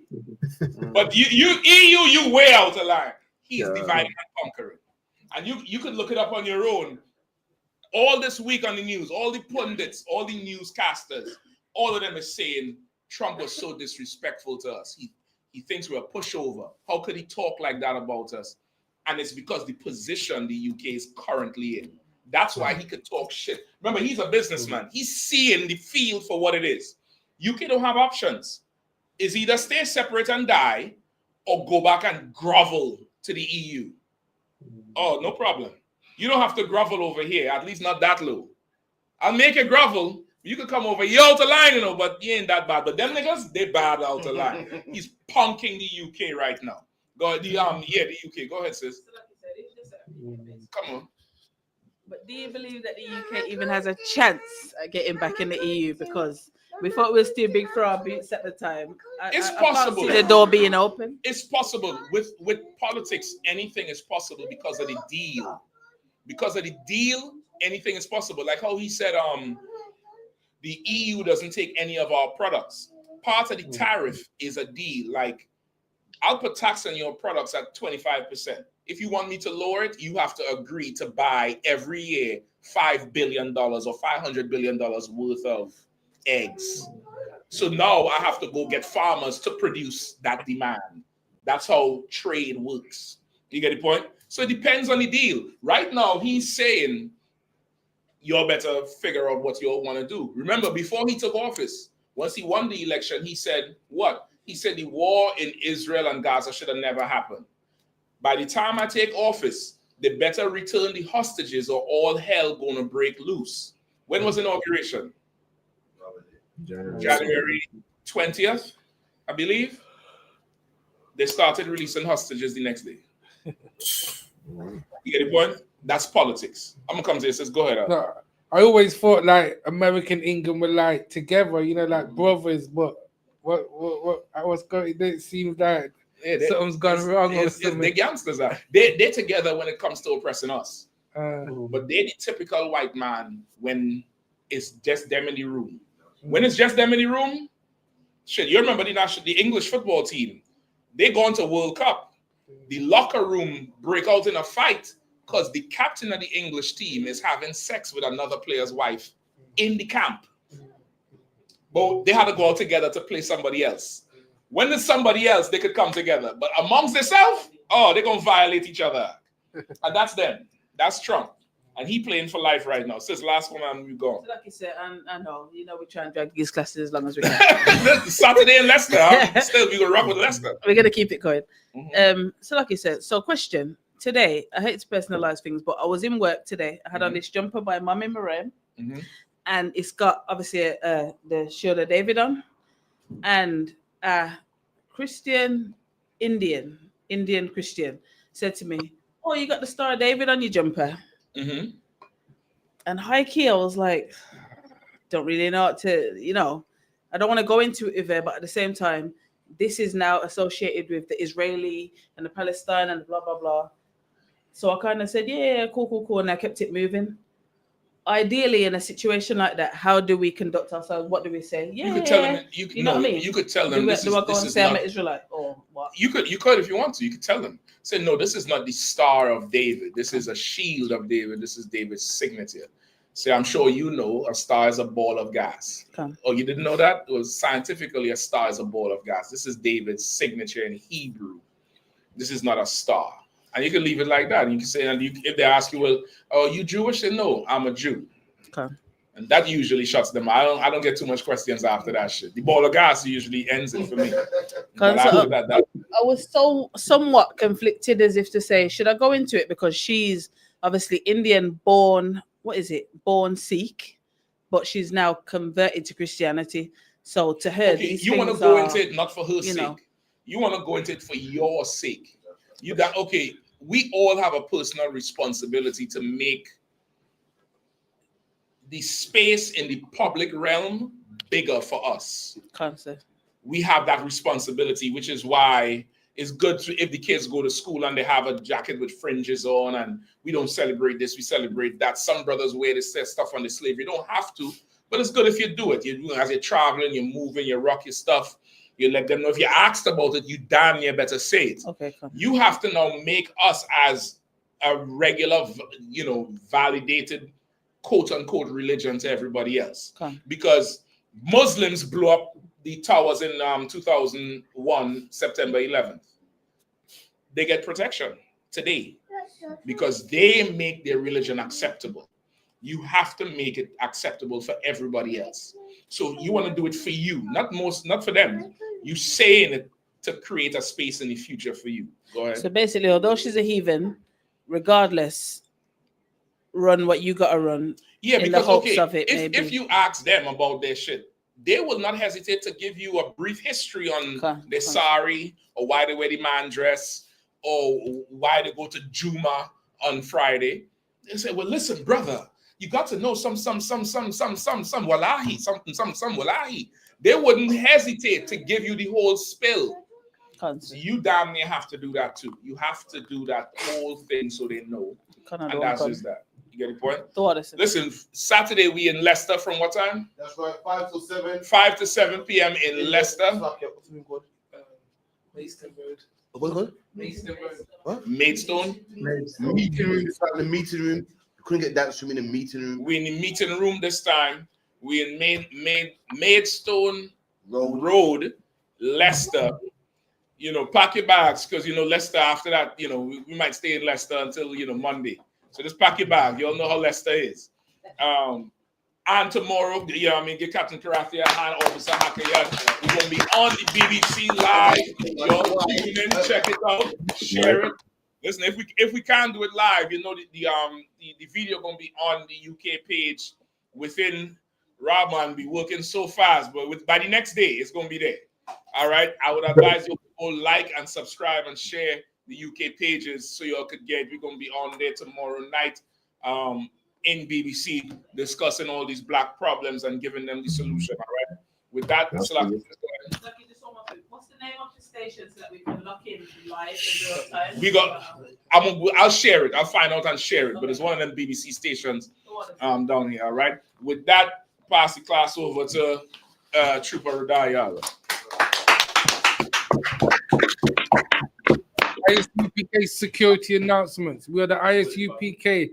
Started out at 1 West 125th Street, Harlem, New York. Rules for a new brother and sister. When a new brother or sister comes into the school, they are off limits for 6 months. They are to be saluted only. They are here to shed themselves of the world. If they need transportation, the teacher will arrange it.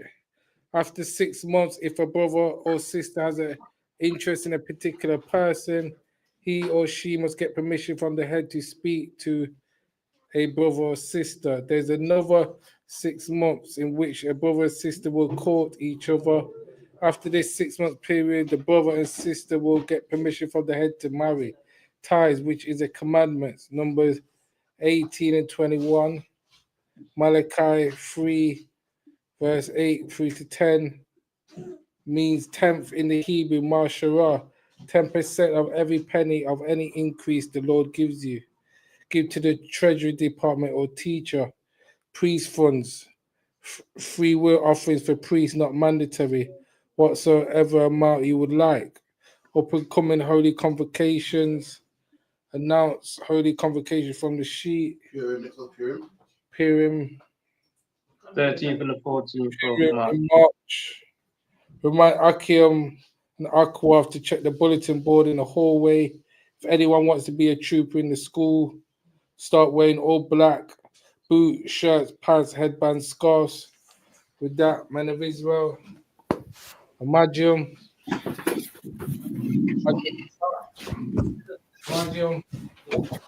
We're up.